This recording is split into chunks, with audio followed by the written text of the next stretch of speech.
Mick, why don't you bring us in, man? Would you guys like me to open it with a word of prayer? Yeah, go for it. I was joking. All right, well, man, yeah, whatever floats your boat, man. Yeah, no, we're down, bro. Whatever tickles your pickle. Shit, if you wanted to. Let's do it, Father. I was like, I don't know if that's your thing. We thank you for this time. We thank you for these gentlemen. We thank you just for being good and traveling mercies. And we pray you bless this conversation. In Jesus' name, amen.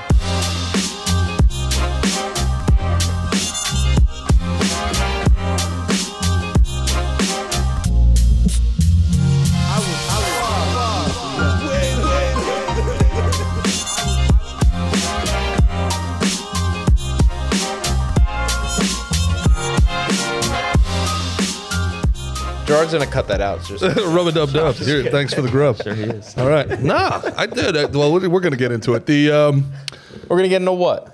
Oh, everything. Everything. All right. Let's get into it all. So. But before we We're get into gonna cover everything on this podcast. we're going to cover everything. We're covering everything. Covering nice, everything. dude. Yeah. First, First the first thing I want to talk about are these Don and Acio chips. Yes. These are the most delicious chips I've ever had. I ate one. I'm good. I'm diving. Please don't put a chip in my face. Please don't feed me on the podcast, bro. Like, I didn't think I needed to say that shit. Bro. I got a mustache. You don't have shirts. I feel like it's. I had 2 shirts. Just none of them are closed. Yeah. Zipped up. Yep. Yeah. Now that I will cut. So. That was the chip feeding where you got denied. Yeah. All right. Shit. Bring us in, Mick. Well, so should we talk about our little rebranding? Yeah, let's do it. All right. So we were calling it the MGGM podcast, right? It's a little verbose. It's a little bit much. It's like there's one too much syllables. There's one too many G's. Yeah. MGGM. Agreed. Sounds like Too much. MGM. Yeah, exactly. MGM would be better. People were calling it Megum, You know what I mean? which I didn't really like the Megum. Nah, I don't like that either. But so now I want to hear what we're gonna call it. We guys serious about the name? Slick and thick. Slick and thick. I like it. It's the You Slick like it? Mick the ruler. I like it. The CEO of the RNC. What do you think? Most people say not to, and I think they're wrong. I think you should just. It's see if anyone provocative. owns You know it. what I mean? Slick and thick. Yeah, if no one owns it, I think you should go for it. Yeah. Yeah, We should with an probably. N. That's definitely. We should have looked into the IP Shit. first. Dave, could you check that out over there? Yeah, Is that owned? do we own the IP? Oh, we're not live right now, All right, are we? cut all If this, cut all anybody this. buys this, all right. Yeah, but look, man, it's the age of authenticity. We don't want to be corporate. We want to be the exact opposite of corporate. We don't want to be any part of anything that's not real as you can possibly be. And MGGM felt, it wasn't really hit. But we will take money from corporations that want to sponsor us. I would never do any sort of thing that Ham flavored degrading. chips. Yeah, ham potato chips. My God, these are amazing. I'm not just saying that because I'm fat. They are amazing. All right, so enough about us. We have somebody here with us today as I'm sucking on my Stop. teeth. I was gonna say stop eating chips. They're delicious, but you know. Yeah. All right, so welcome, Ruslan. Ruslan started us off with a nice prayer there. So for people that don't know Ruslan's one of the most interesting guys on the internet, maybe outside of the internet as well, but I know him mostly from the internet. Now, you've cultivated a great online presence. You're almost like the ombudsman for the Christian community. Is that a fair thing to say? Yeah. Yeah. Wait, for what's an ombudsman? An ombudsman, for people that don't zip up their shirt, is... The ombudsman is somebody that acts as like a self-censor for a community. It's like the somebody that looks at, so like if you're ESPN or if you're New York Post, the ombudsman for there says, okay, this is what we did right, this is what we did wrong. They are like the police of themselves. That's the easiest way to say what an No one ombudsman listening knows what that word means. Everybody, you're welcome. Well, you look the ombudsman. You look me in my mustache and you tell me if I'm lying. That's what ombudsman means.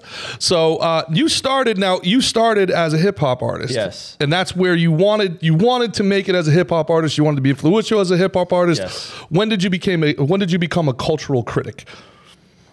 I just released an album in October, so I still make music. No. Of course, I don't mean it that way. I Is mean, it Christian rap? Sure. Yeah, you call it that. Yeah. Is that what would you call it? Christian hip hop, Christian rap, faith-based rap. Yeah. Cool. So 2020, I couldn't do any shows, and I couldn't you put out music, you go do shows. That's the circuit. So I couldn't do that anymore. And I was already dabbling in YouTube. I think I grew my YouTube to like 15,000 subscribers, 10,000 subscribers. And it was really just like interviewing friends, just like you guys are doing, just like interviewing people I thought were interesting, friends of mine, people that I wanted to highlight. I would travel and just set up the green room, something like this, and do an interview. And that grew me to about 15,000 subscribers. And then when 2020 hit, everybody was at home. And I was like, I had this idea of like going live on YouTube. Because of being an artist, I tend to, you get artsy and you like do videos and you want to make them perfect. But if I go live, then I can't not publish. So I'm just going to go live, and that'll keep me accountable to publishing. So I did that by myself. And then I had this idea of like, let me go live, and then like a news broadcast, let me clip out individual clips so that I could outwork volume. If I'm going to lean into the technology, I had a technology background as well. I could then make more volume, make more clips. And so there was 1 month where I just kind of hit this wave of like, I interviewed some people. There was this one guy. A buddy of mine named KB had an album out. I got a really good interview of him virtually.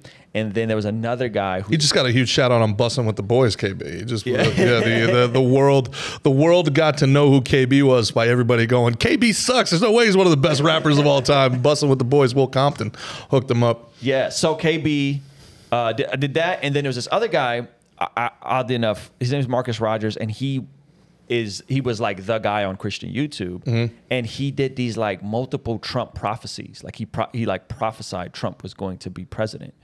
And so I was like, oh yeah, like once this is done, like we're definitely addressing how ridiculous your prophecies were. And he caught wind of it and like came on my channel, and I just pressed him for like an hour and a half straight. The world's most polite rap beef of all time. Yeah. And so so that like doubled my channel in a week, like those two things. So then it was like 15,000, 30,000, 50,000. And then I look up and I'm like, oh, this is like a thing. I told you we got to start beefing with people more, bro. You're talking about, I tried beefing with people. You were like, don't beef with that guy. What? That doesn't sound like me. You were sick. You were sick. You were definitely sick. I'll say less of a beef. There's levels to this stuff, Baba. More of a good call out, a good call out, I think, in a way where you're not, you aren't creating a caricature or creating bad shit. I made my career on calling people out too. Yeah. Well, what's interesting, the last part's real interesting. Doing that more, bro. Let's go ahead. We need to bring on more of your enemies. All right. Yeah, I'd love them. I got to make more. We need more enemies. See, the problem is I'm a match energy guy. I don't have enemies with people that tend to be interesting, because if you're nice to me, I'm the nicest guy in the world. Right. And then if you're a problem, yo, you got a problem? I'll solve it. Yeah. Like I don't come out of the gate. Charlie Manson said that. Like, I'm the man in the mirror. You smile at me, I'll smile. You frown at me, I'll frown. You Charlie attack Manson, me, I'll attack. Yeah, misunderstood guy. Had some great points. Yeah, actually was a great songwriter. Wrote a song that the Beach Boys played. Little known Charles Manson fact. Anyway, Game girl. Huh? Look at your game girl. Look at your game girl. Look at your game. You know, you kind of look like Charles Manson a little bit there, Dave. You got a little. That swastika on the forehead. You got a little Charles Manson like with a tilde. That's But one of the things that attracted to me the first time I met you, Ruslan, is we disagree about a lot of things. Yes. Socially, politically. Let's get into it.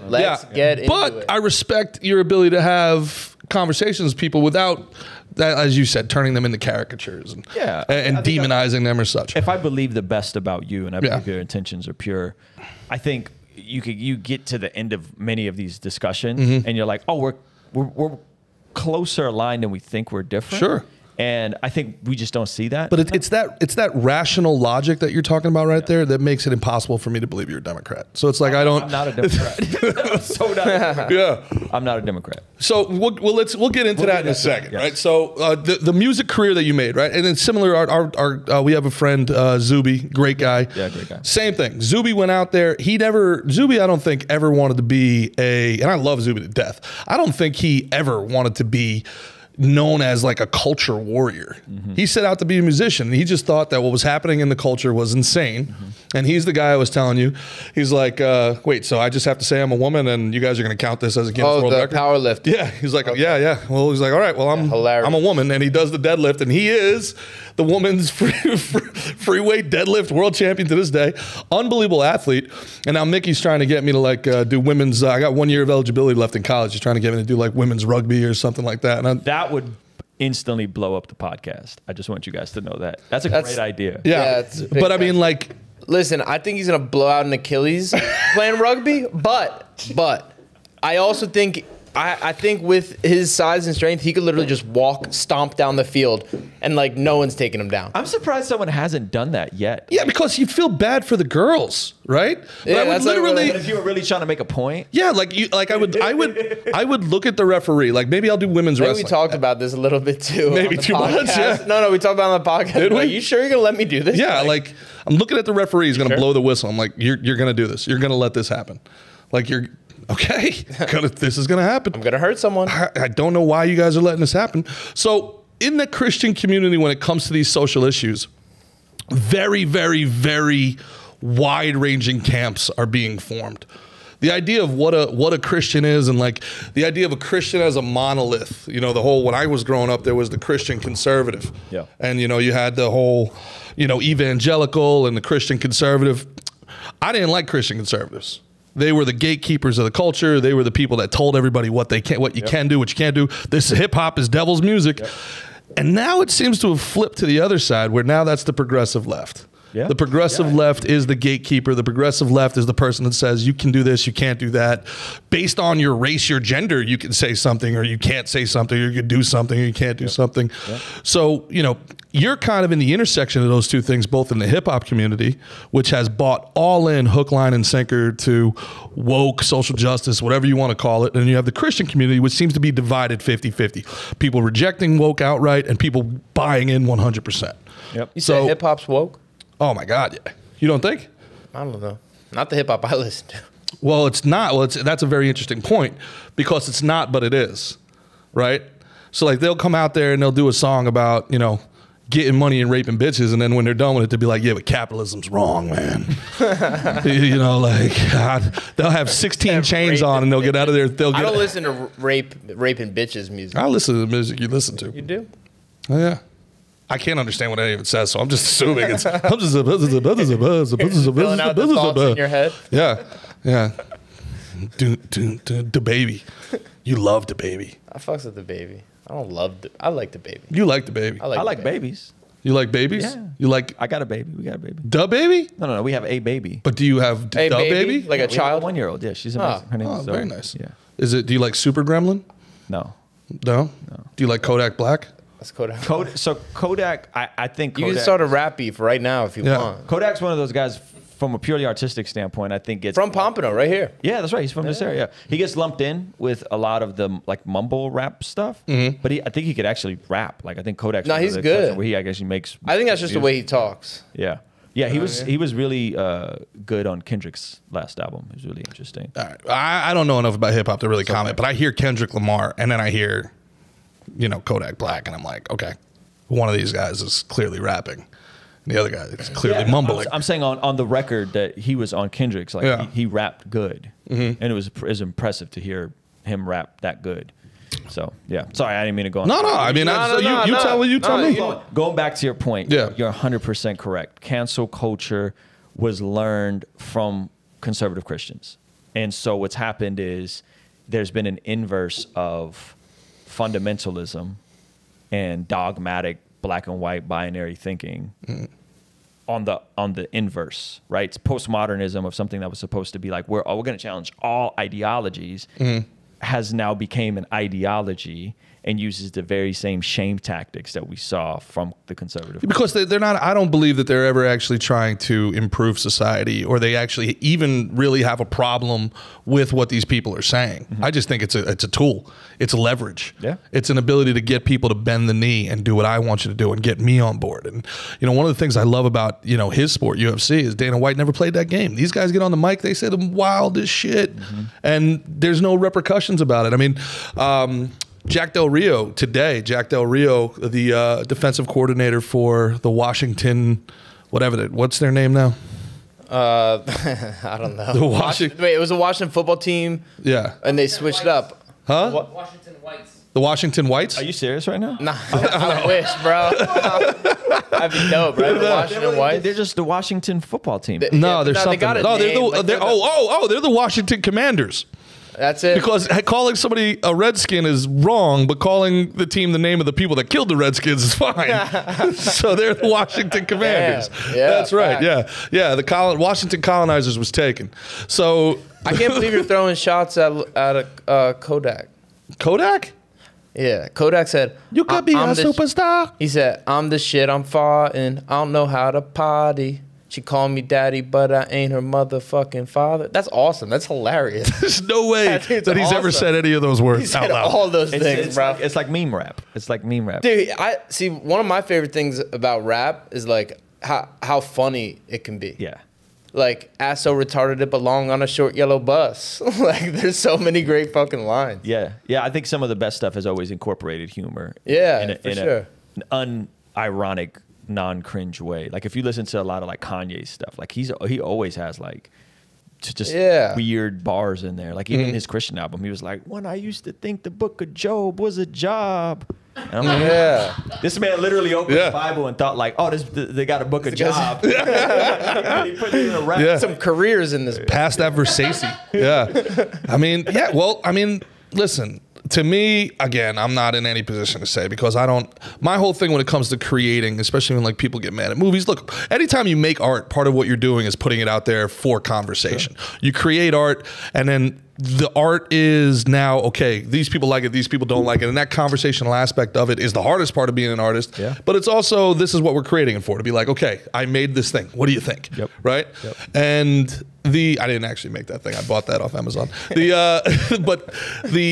The critic is important in certain ways. Yes. All right. But to me, every rapper today sounds like the 20th person in a line of telephone from Lil Wayne.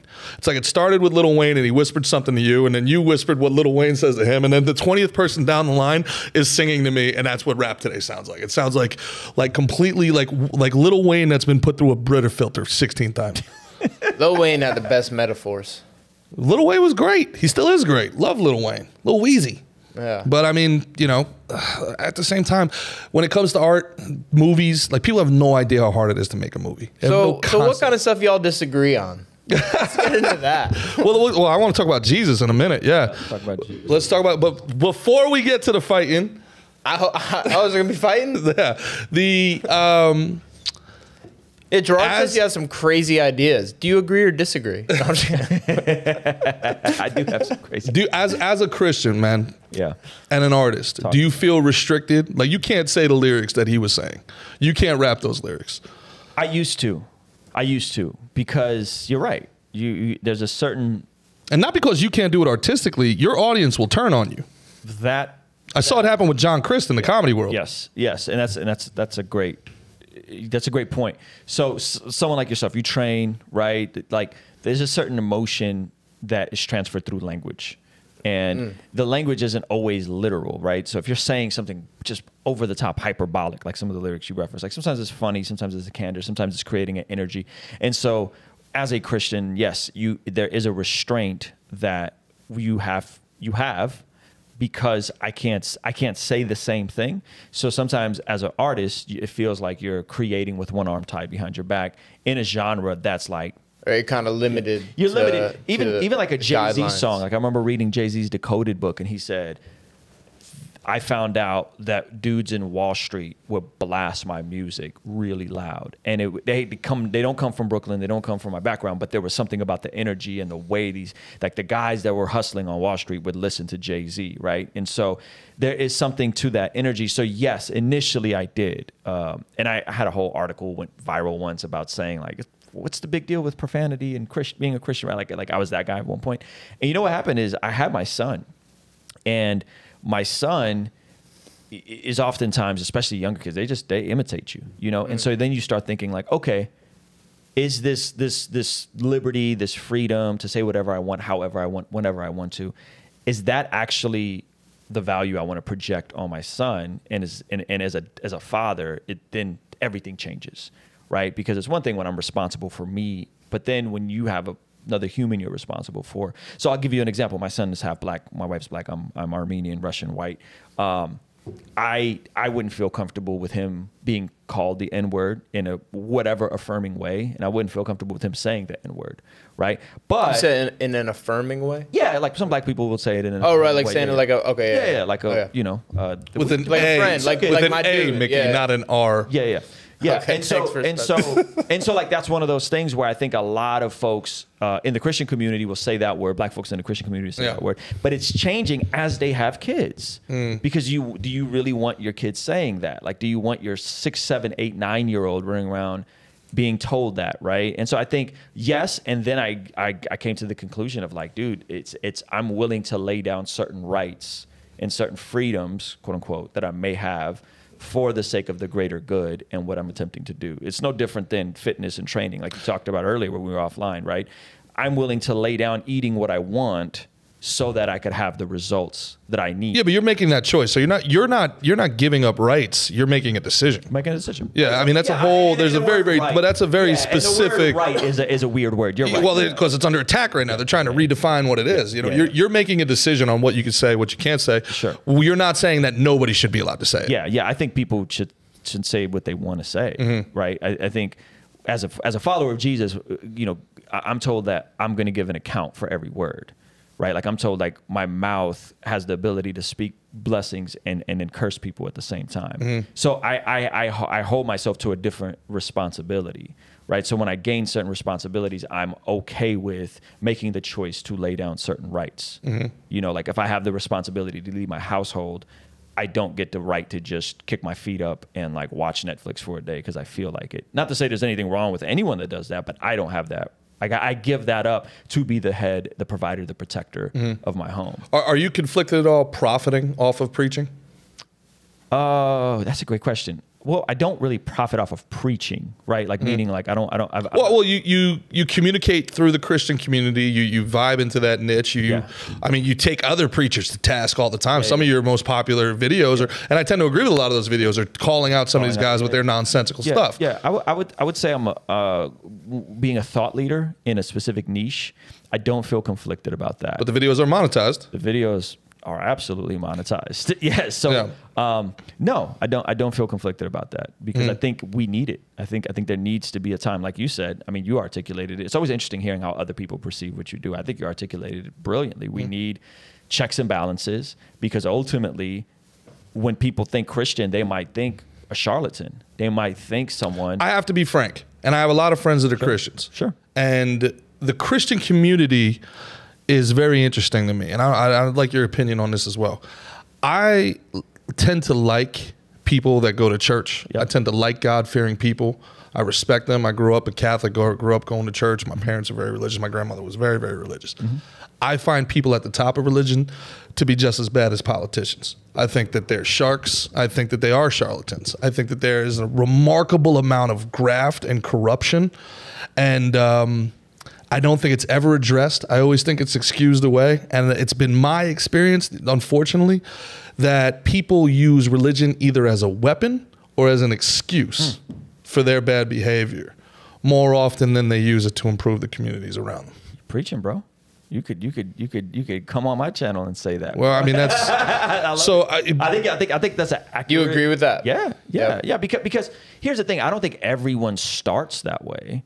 I think what happens is you become successful, you have a platform, and then people come and want to criticize you, and you don't know what's genuine critique, right? I'm saying on your way up, you don't know what's a genuine critique, what's you're just a hater, and then like what's like, oh, bro, you just told me to like you wish my kids died, right? Like these guys that are coming up, these pastors that are coming up, so they're coming up. So what they do is they then insulate themselves and they cut everybody off, and then it's ran like a top-down organization. Name names.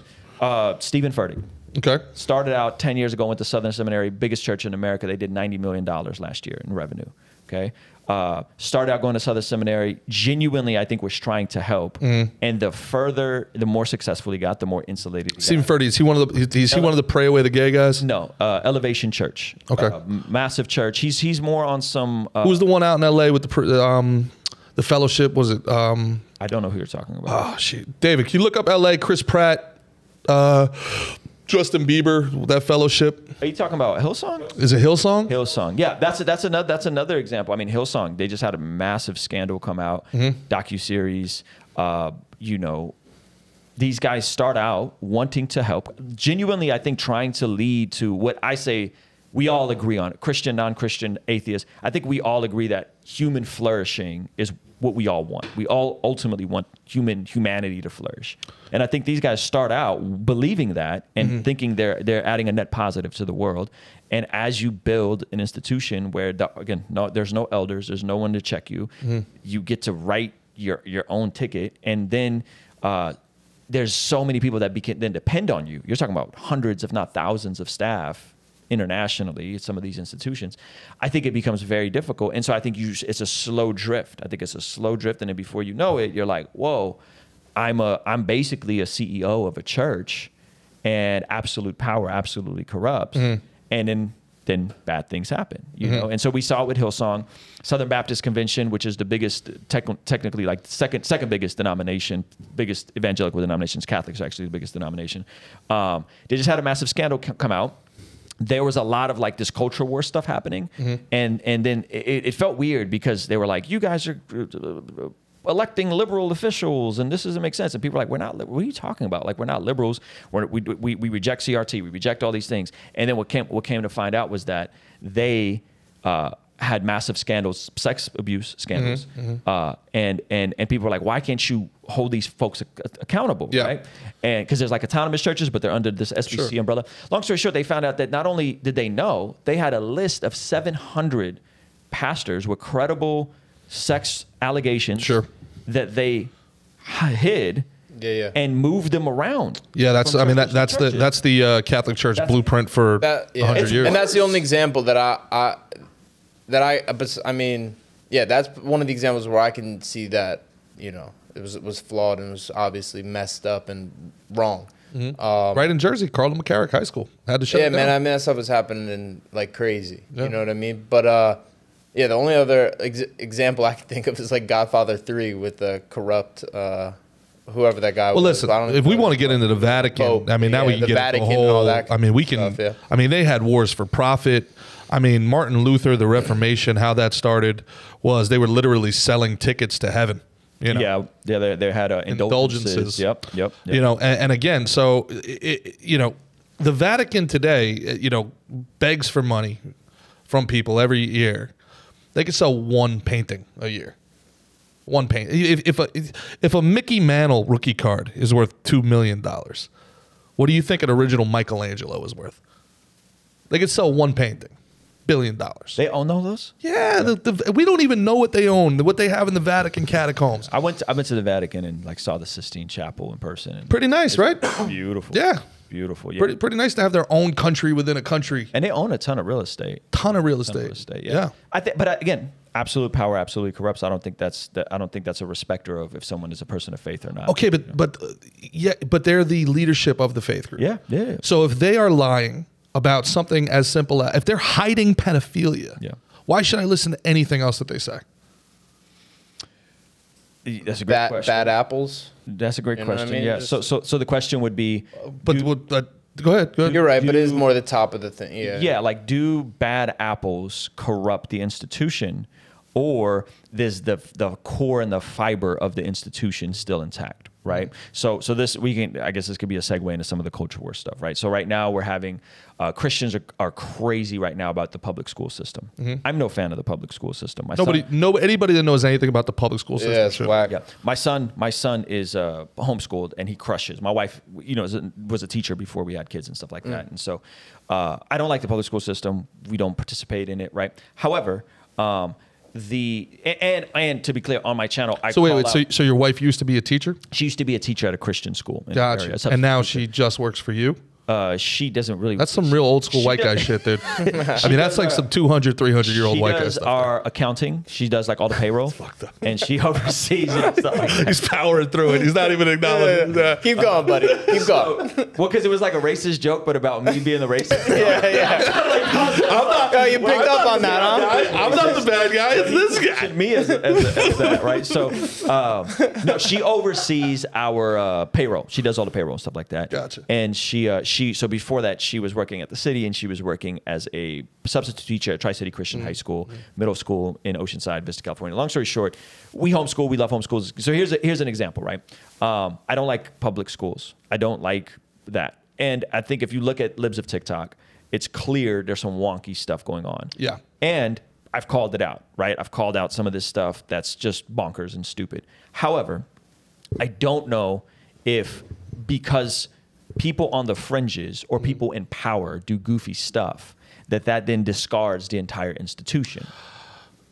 So let me, Yeah, I hear what you're saying. Let me I finish my agree. thought. Sure, Let me finish my sure. thought. So I would say public school has a role that it plays, and a lot of people benefit from it if we're just talking about the basics. And then there are teachers that are nuts, and then there are districts that are introducing some bizarre boys can be girls, girls can be boys nonsense, right? But not every district is like that. Not every school is like that. It's not a top-down situation. And there's still a lot of great public school teachers that I personally know. So in the same way, I would hope we wouldn't say all public school teachers are evil, the whole entire institution, we need to burn it to the ground. So that's what the Christian right is on right now. Like Kirk Cameron's making a documentary about public schools, Sure. right? And it's like a big deal. We should burn the public school system to the ground. It's just antiquated. It's not a good model. So let me give you a similar parallel, right? So then in the same way, I would say, yeah, defund the police is a stupid concept. That's a bad idea, right? There are bad officers that do bad things. Sure. And there are flawed institutions that have stuff like qualified immunity and have bad laws that they don't, if you check somebody or you call somebody and you can get put to task. There was an officer in LA that like blew the whistle on his department, Arzuta. It's a crazy story. It's a movie, dude. And so like, but we wouldn't say, yeah, let's defund, abolish the police because that's a flawed institution and has had some problematic things. When I think we scale up, we say, no, we need police officers. They're generally speaking people trying to help, and then there are bad apples, and then there are bad apples that corrupt certain departments. I would parallel the schools like that. But when I make that point, the Christians go, no, you can't make this, and the people on the left will go say, no, right? So it's like, but we're pointing at this like the Spider-Man meme, like we're saying the same thing about the similar institutions. And again, in a way, I think that defunding the police was a stupid idea, and I think the public and especially black people in black communities will be like, yeah, that was dumb. No one asked to. 65% of black people didn't want to defund the police. Yeah. Right?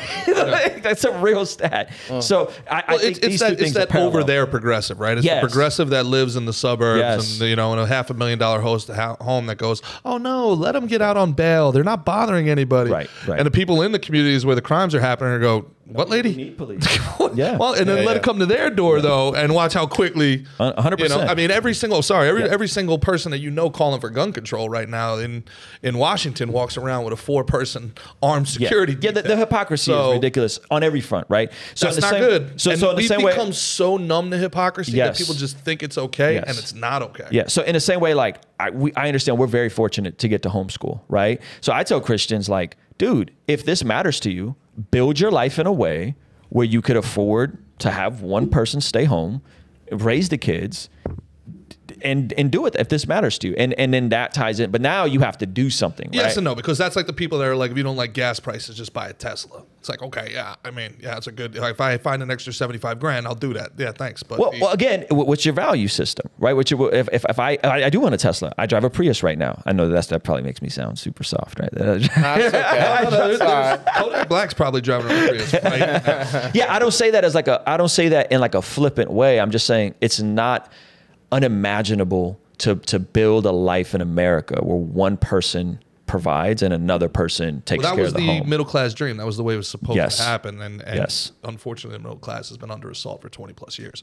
Inflation is not going to help that. But going back to what we were talking about earlier, the bad apples argument is a bad argument when you're talking about centuries long bad apples. And you're talking about probably the most influential institution in the history of humanity when you're talking about Christianity. The value system of Christianity and really Abrahamic religions, if you want to put, Islam and Judaism into it, going back to freaking Zoroastrianism and monotheism. This is the culture for 2/3 of the world for 3,000 years. The entire value system our country was built on it branches from the 10 Commandments out, right? I mean, so if that's corrupt to its core, then we have the right to question everything about it. I don't know if it's corrupt to its core, though. I don't know if I agree that it's corrupt to its core. I think it's corrupt to the people that have power. But Christianity is built on Jesus. Like it's built. I would disagree with that. Okay, I mean, I is understand that Christianity built on? he's the champion of it, but Christianity is built on unifying a Roman nation.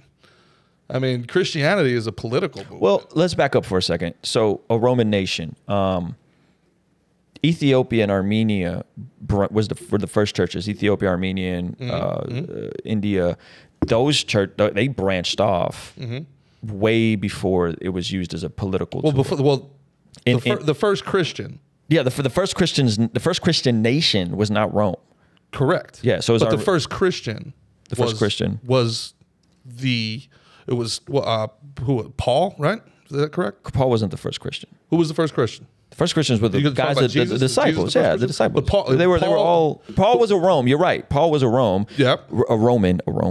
So Paul was a my Roman. understanding is after Jesus' death, and I should have brushed up more on this, but my understanding was there was a schism immediately between James, Jesus' brother, and Paul, right? Jesus didn't like Rome. Jesus was a rebel, right?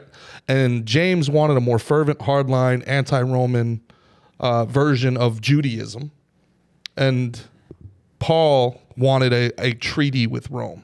Yeah, I don't know where you're pulling that from. There's a chapter in Acts chapter 15, and you're kind of right. So in the scriptures, a chapter in Acts 15 where basically Paul gets sent out to preach the gospel to the Gentiles. So that would be the Greeks, the Romans, right? He wrote a book, an epistle to Church of Rome.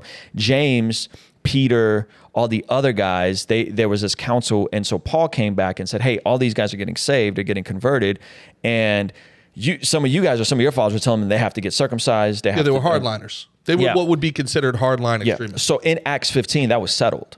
And he right back and he says, no, you don't got to get circumcised. You don't got to do these things. You just need to avoid. Keep kosher. You don't got to do none of that stuff. They literally was like, no, you don't have to do any of that. Just avoid idols and follow Jesus. Don't be sexually immoral.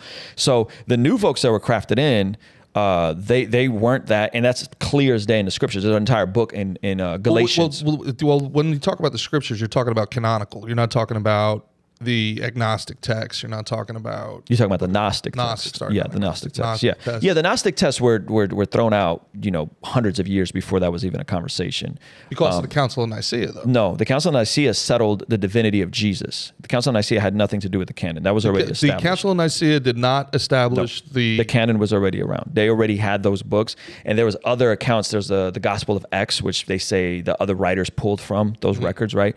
So the Council of Nicaea was specifically about the divinity of Jesus because there was something that was being passed around regarding Jesus wasn't fully God.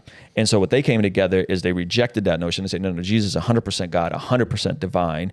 And then they fleshed out the Trinity, which is like orthodoxy. That's Christian orthodoxy. So regardless on if you're Ethiopian, Coptic, Egyptian, Indian, Armenian, all of the arms. And then, by the way, the first schism was way before Rome became what Rome is today.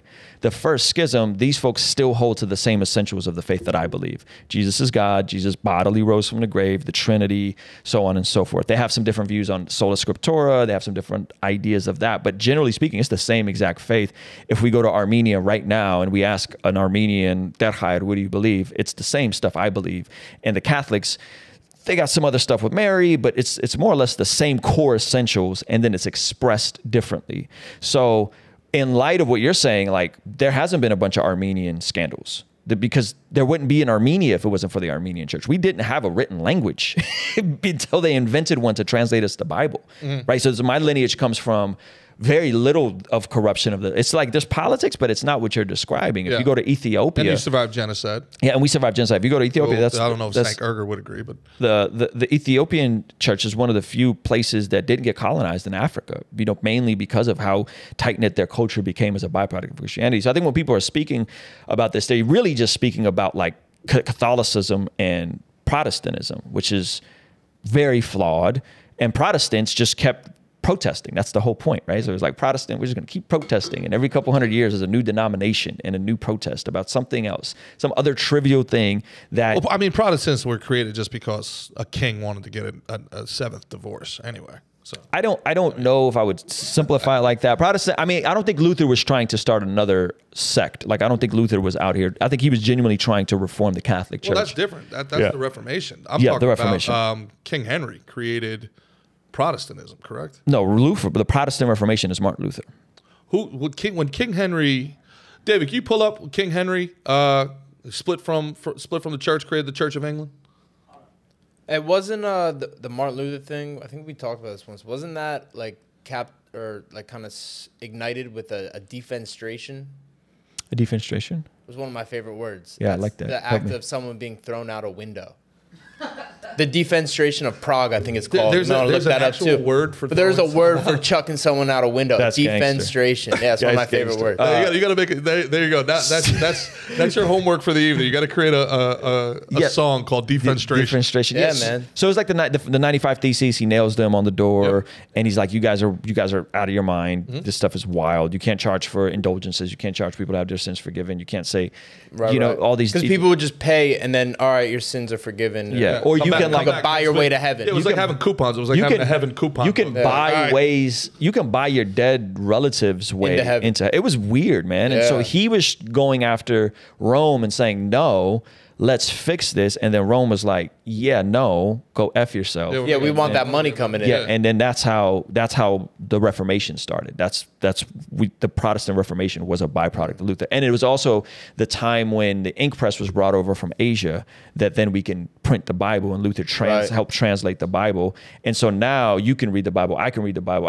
Not then, but like Was that the Gutenberg press? yes, exactly. And so now people can read the Bible, and they're looking at it, and they're like, wait a minute, there's nothing in here about indulgences. There's nothing in here about buying people's way out of hell. Like, what is this nonsense? And so that's when, and then Enlightenism came a little bit after that, and all these different things kind of hit around the same time. How much of the Bible do you take as the Word of God?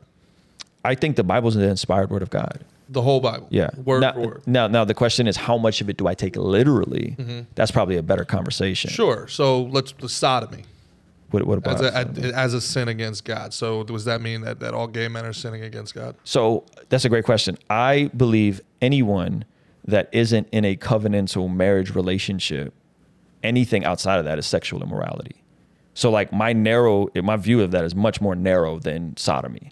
So hooking up on Tinder, friends with benefits, the dude that's going to church, sleeping with his girlfriend and What is leading. even the point of being a rapper, Ruslan? yeah, all that's out. So What's even the point here? yeah, so it's actually a more narrow definition than that. Like it's like, nah, dude, like if you want to be sexually intimate with someone, So God designed that. if two men are in but marriage is a contract with the state. Well, in today's time, you get a marriage license. yeah, from in today's the state. time, Yeah. but in the scriptures, marriage was a covenant between you and God and the spouse. It was you saying, I'm going to care for this person. I'm going to take care of this person, especially in the time where women were very vulnerable. Sure. So, but if two men were to marry, and then they're consensual, Yeah. you think that that's a sin? You're asking me if I think it's a sin, or do the you? scriptures say it's a sin? Give me both. I think the scriptures are pretty clear. From Romans 1, they laid down the natural way of having relations, and they substituted that. So I think the scriptures are pretty clear on that. I think it's all over 1 Corinthians. Yeah. So I think it's pretty clear that. But again, And they say no, that it's not allowed. It's not. It's not that it's not allowed. It's that this is the issue. The standard is only in the confines of a heterosexual marriage, period.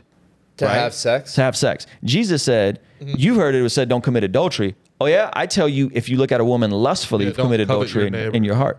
So the issue becomes, that's a very high standard, right? For sure. And so what Christians have done is they've taken that and they've made that the issue, when in reality, the bar is way higher than like, don't be homosexual.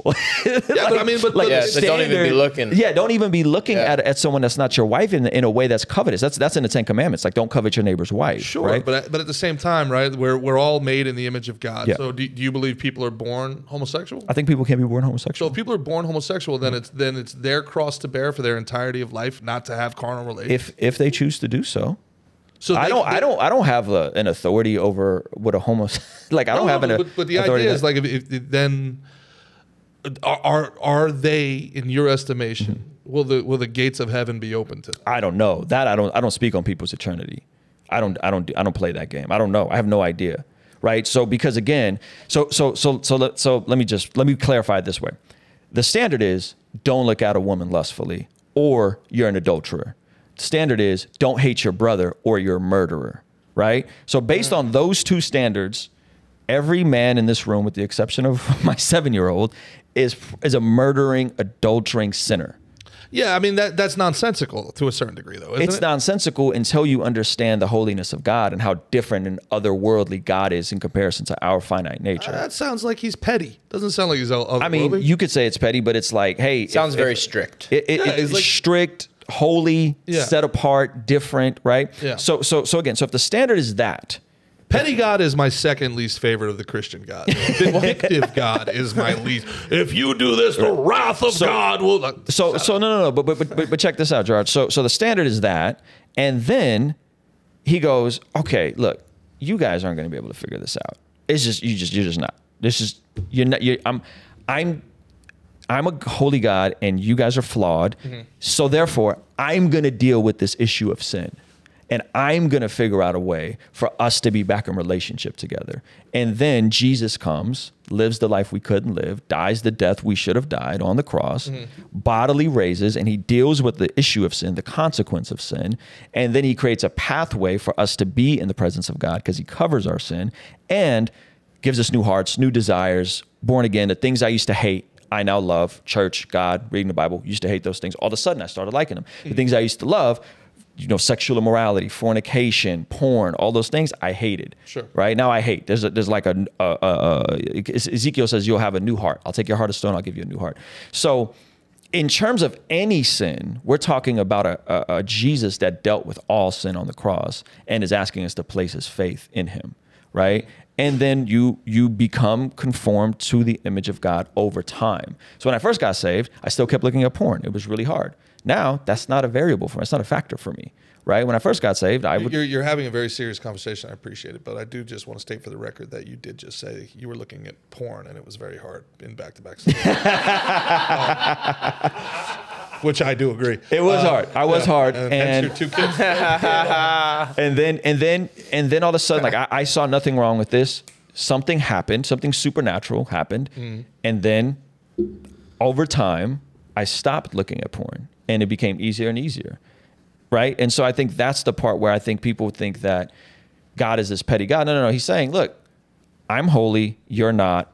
I'll deal with it. Believe in me, and then I'll work it out in you, right? And some folks love Jesus, and they will struggle with addiction to drugs for a long time, right? Some people will deal with porn for a long time, right? That doesn't invalidate the work on the cross. Right. So it's not, and maybe because I don't mean to project on you, but maybe it's coming from the Catholic tradition where every time you sin, you have to go do confession. Right. No. Like you confess and Jesus forgives your past, present, future sins. No, there's actually a great Irish Catholic joke. It's an old school joke. I think I might have even told you this one about. You talked about before how Jesus says if you thought about sleeping with your neighbor's wife, it's as bad as sleeping with her. So, old Tommy O'Shea goes into the priest and he says, "Forgive me, Father, for I have sinned. It's been 2 years since my last confession." "Well, what happened here, my son?"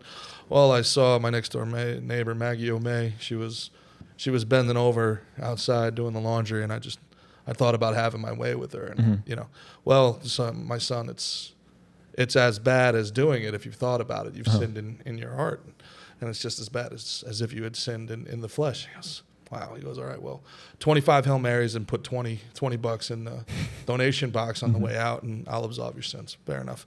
Says the Hail Marys. He goes by the donation box, takes the 20 out, looks at the box, puts the 20 back in his pocket. The pastor goes, oh, wait, what?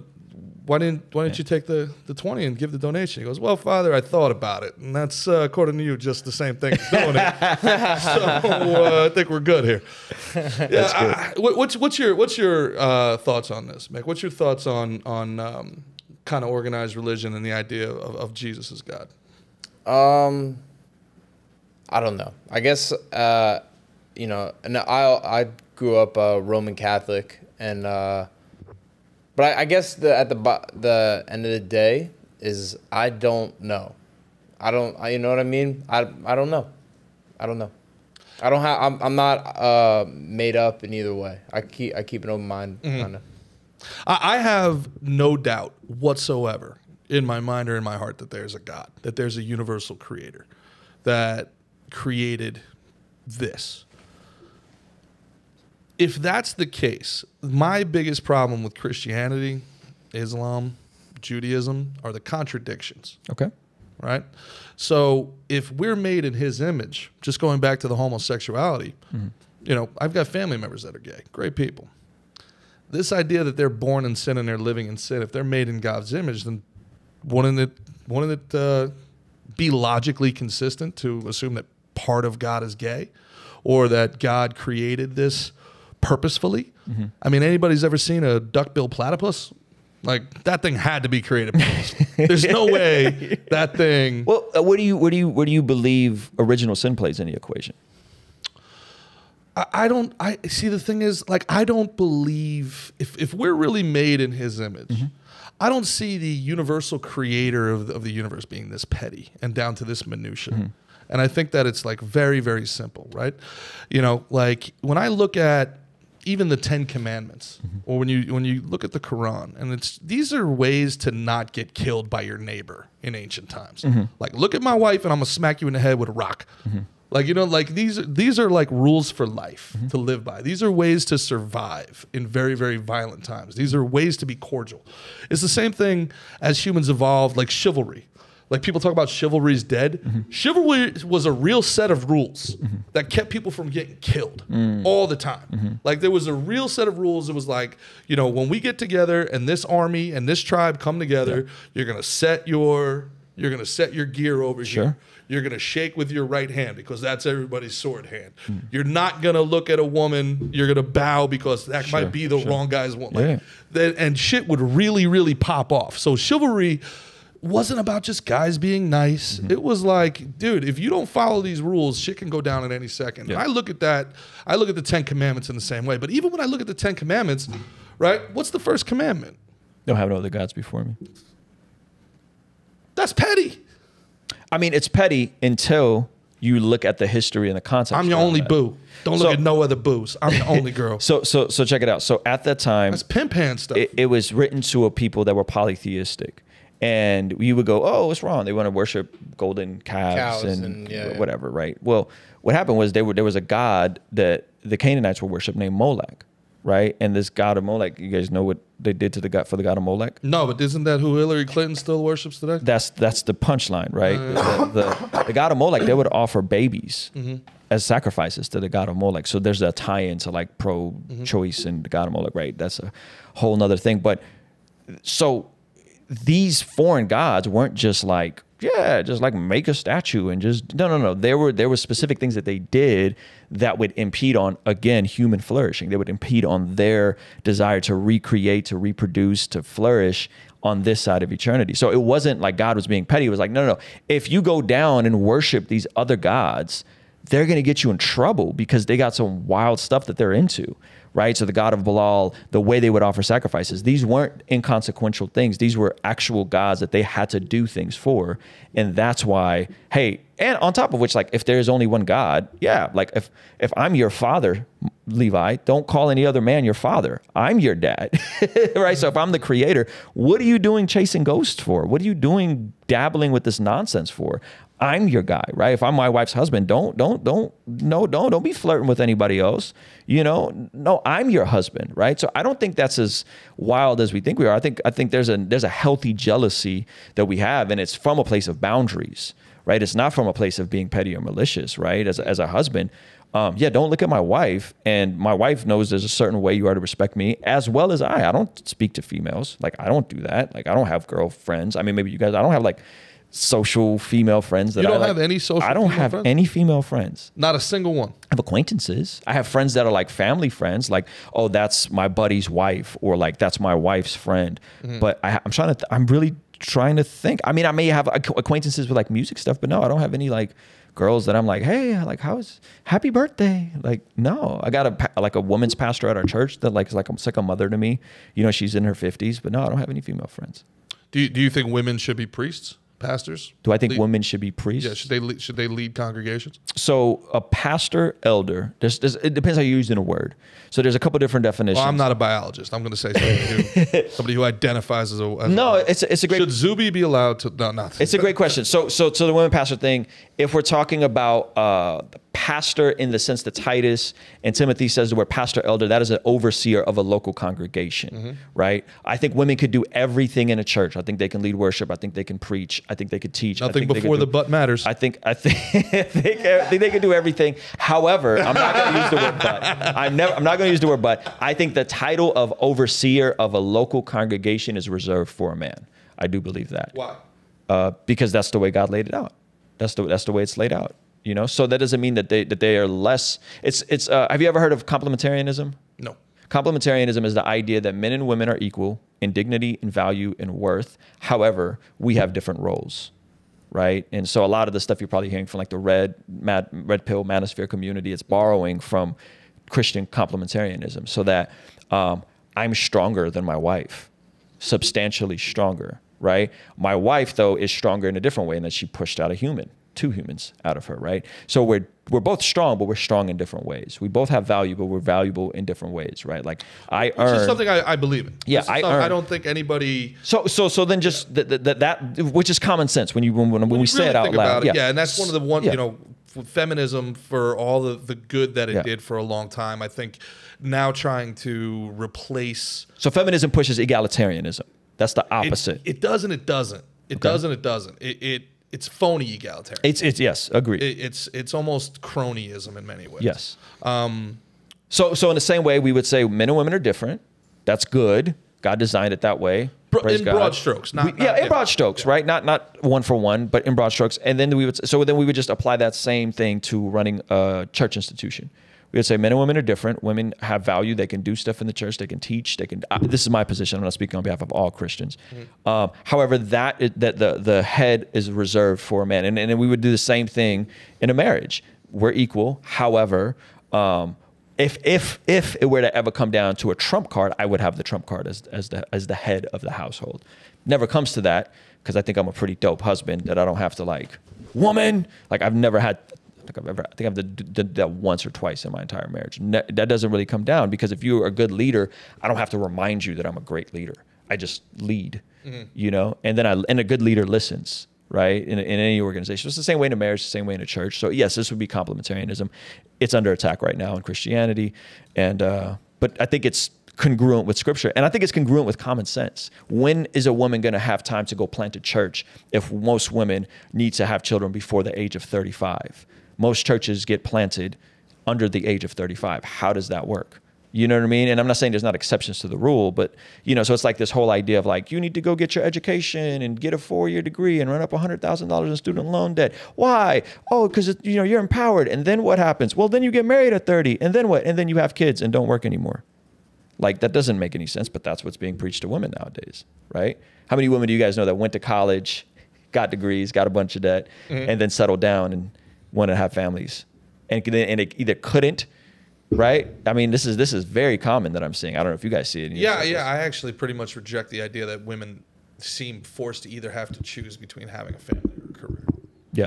And that seems to be like they force women to have this choice. You're either going to be a career woman or you're going to be a family woman. And then, I mean, But again, and listen, you're very, very eloquent in these arguments. I appreciate you taking the time. You're keeping me sharp, man. No, I appreciate you. This isn't stuff I think about a lot, but Gerard's asking all the great questions. But again, it just comes down to like, to me, these are contradictions. These are contradictions. Okay. It's like we're equal, but we're not. Like some people are more. Well, okay, well let me push back a little bit. And by the way, I want to tell you guys this is educational for me because I get to glean and think and see how you guys think and how people that don't think like I do think. So this is actually really helpful. I don't know if they're contradictions as much as they're paradoxes. So a paradox can seem like a contradiction on the surface, but it's a paradox. They're both true, right? So Jesus is fully God, yet he was fully man. That sounds like a contradiction. It's not, right? It's Christology. They're both true, right? Me and my wife are equal, yet I'm the head. They're both true, right? So I think it's everywhere we look. But I think if we just look at it on a surface level, we could say, oh, that's a contradiction. I think if we think a little deeper, we go, no, there's a lot of paradoxes in our society that we would say, man, that's actually, that's true, but it may feel like a contradiction when you scratch the surface. I feel like that's a great way to put it, but I also feel like that's very convenient when you're the guy that's in charge. It's like, oh, look, it's in the scripture. Don't blame me. It's this. I'm not in charge, though. Like, I'm not in charge. Like, I'm not in charge over people's eternity. I'm not in charge over, like, I'll be frank with you. Like, if there's a whole chapter in the book of Corinthians, which if you guys just want to just trip out and read, like, just a crazy book in the Bible, go to the book of 1 Corinthians. It's short. It's super fascinating. So the church in Corinth, crazy, wild church. These folks get saved. It's actually the first earliest book in the New Testament epistles because it was an oral tradition. This is the first letter written to a church. Churches were planted, things were booming, things are happening, and there's this church in Corinth. They're a port city.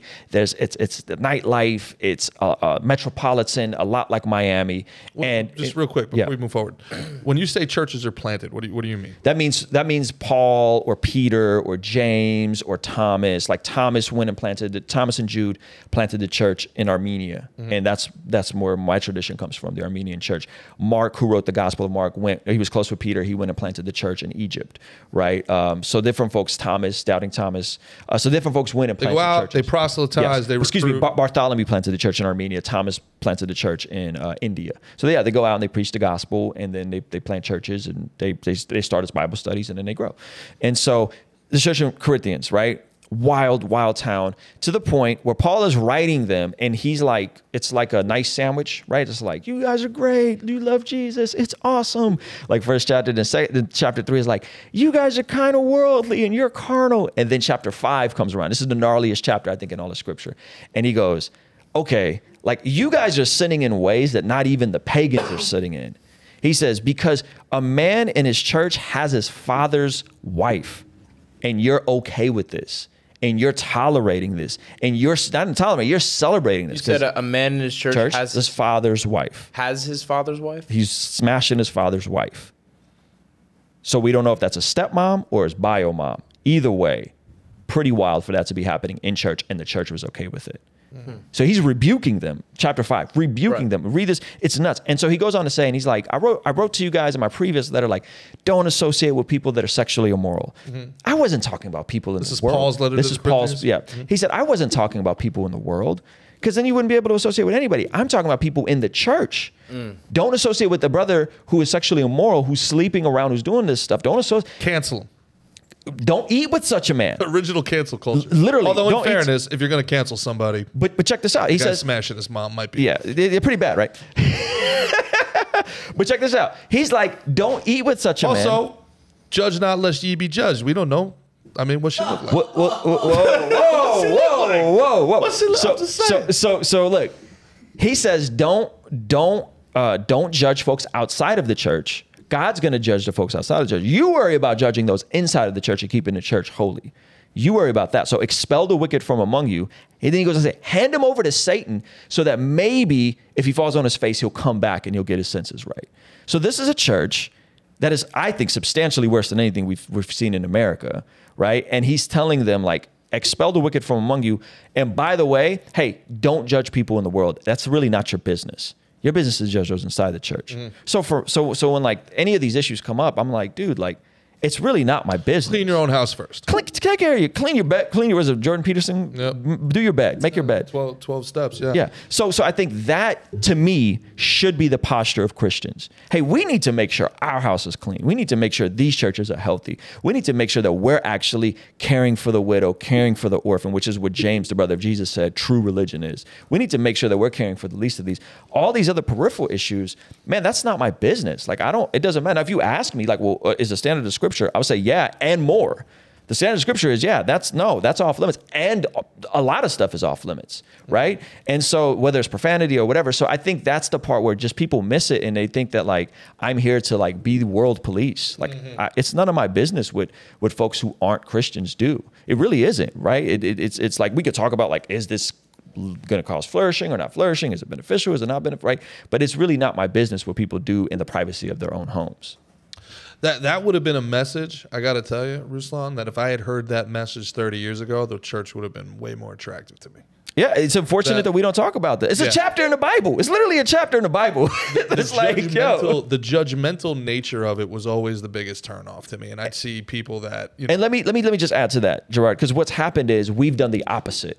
Christians have judged the world and looked the other way to the church. Correct. This circles back to the hypocrisy, specifically with pedophilia. And that's why, when going back to the stuff you see on my channel, that's why I have to call some of this stuff out. That's why I have to address some of these goofy pastors. That's because I'm like, dude, we can't just go on and acting like there's not a massive elephant in the room of how profitable this is, how little actual charitable work is getting done. Correct. You know, and just how dysfunctional some of these personalities are. That, again, I don't think these guys are demonic. I think they started out meaning well, and over time they drifted. You think Joel Osteen started out meaning well? I think Joel Osteen started out meaning well. I think Joel Osteen's dad was a great preacher, and Joel Osteen wanted to do a cool modern twist, and we're going to make it Disneyland for church, and this is going to be fun. Yeah. And then over time, it got bigger. $20,000 suits. $20,000 suits. It got bigger. He know, hey, if I don't call out the sin, what do we just talk about? Calling out sin in the church. If I don't call out the sin, if I don't talk about the hard stuff, if I don't tell people to repent, keep your doors closed during a hurricane.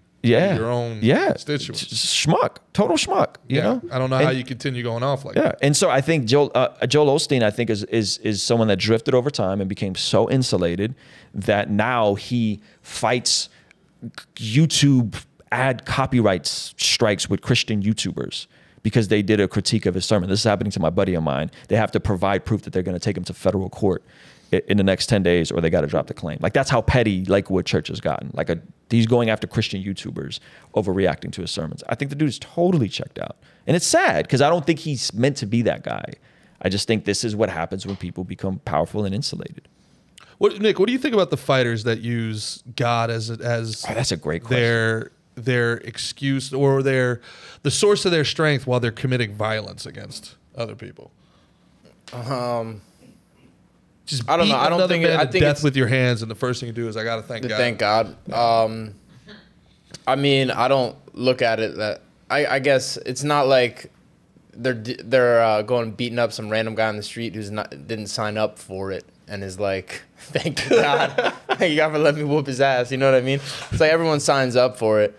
So, and you know, it could be their platform to spread their message. You ever prayed before your fights? Me? Early when I was before like jiu-jitsu competitions when I was younger, I did. Yeah. Like I said, like I'm I don't know. I guess I don't have as strong convictions, I guess, as you two with this. You know what I mean? Like, I mean, I don't know. I'm kind of I don't know. I guess I'm more like spiritual than like. It's more of a Reiki, the light in me. So let me ask you that. So, but going back to the idea, so if someone were to pray or give God the credit, contradiction or paradox? I don't see any like inconsistencies with it. Yeah. I think it's something that they can derive strength from. It's something they can derive belief from. It's something that, you know, can give them purpose and different things like that. So I don't really see, I don't see, you know, paradox or any you know, really there. I guess Gerard might for some reason. But like I said, it's a competition. It's a violent competition, but you know, we both sign up for it. It's not like you're Just like you beat doing up harm somebody at to a someone club. to, you know what I mean? It's like we signed up. There's, you know, this is what we do for work. There's money on the line. I'm trying to feed my kids. You know what I mean? Like that. Yeah.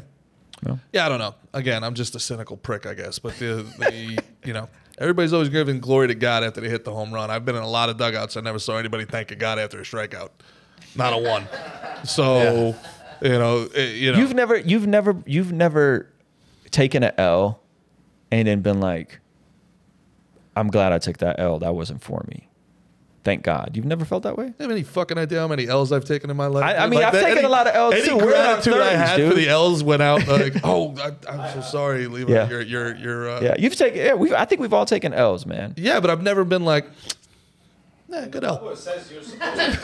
Good L. Yeah. Nah. Yeah. Never, man. no. It's matter of fact, it's always been the exact opposite. Really? I'll stew on it for months and years until I get my revenge. I am the vindictive God. Okay. Yeah, but I was made in His image. Let me let me ask you guys this. Where are you guys at with?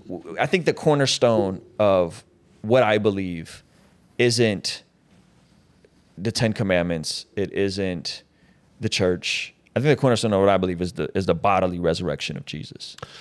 It's interesting you said that because as I sit here listening to you, you sound more like a Buddhist who believes in Jesus than a Christian. Okay, define that. Well, are you familiar with Buddhism? A bit. So, you know, maybe even like a Hindu. You know, you're almost like yin and yang, all things in moderation. Judge not. It's not your place to judge. You familiar with Alan Watts at all? Mm-mm.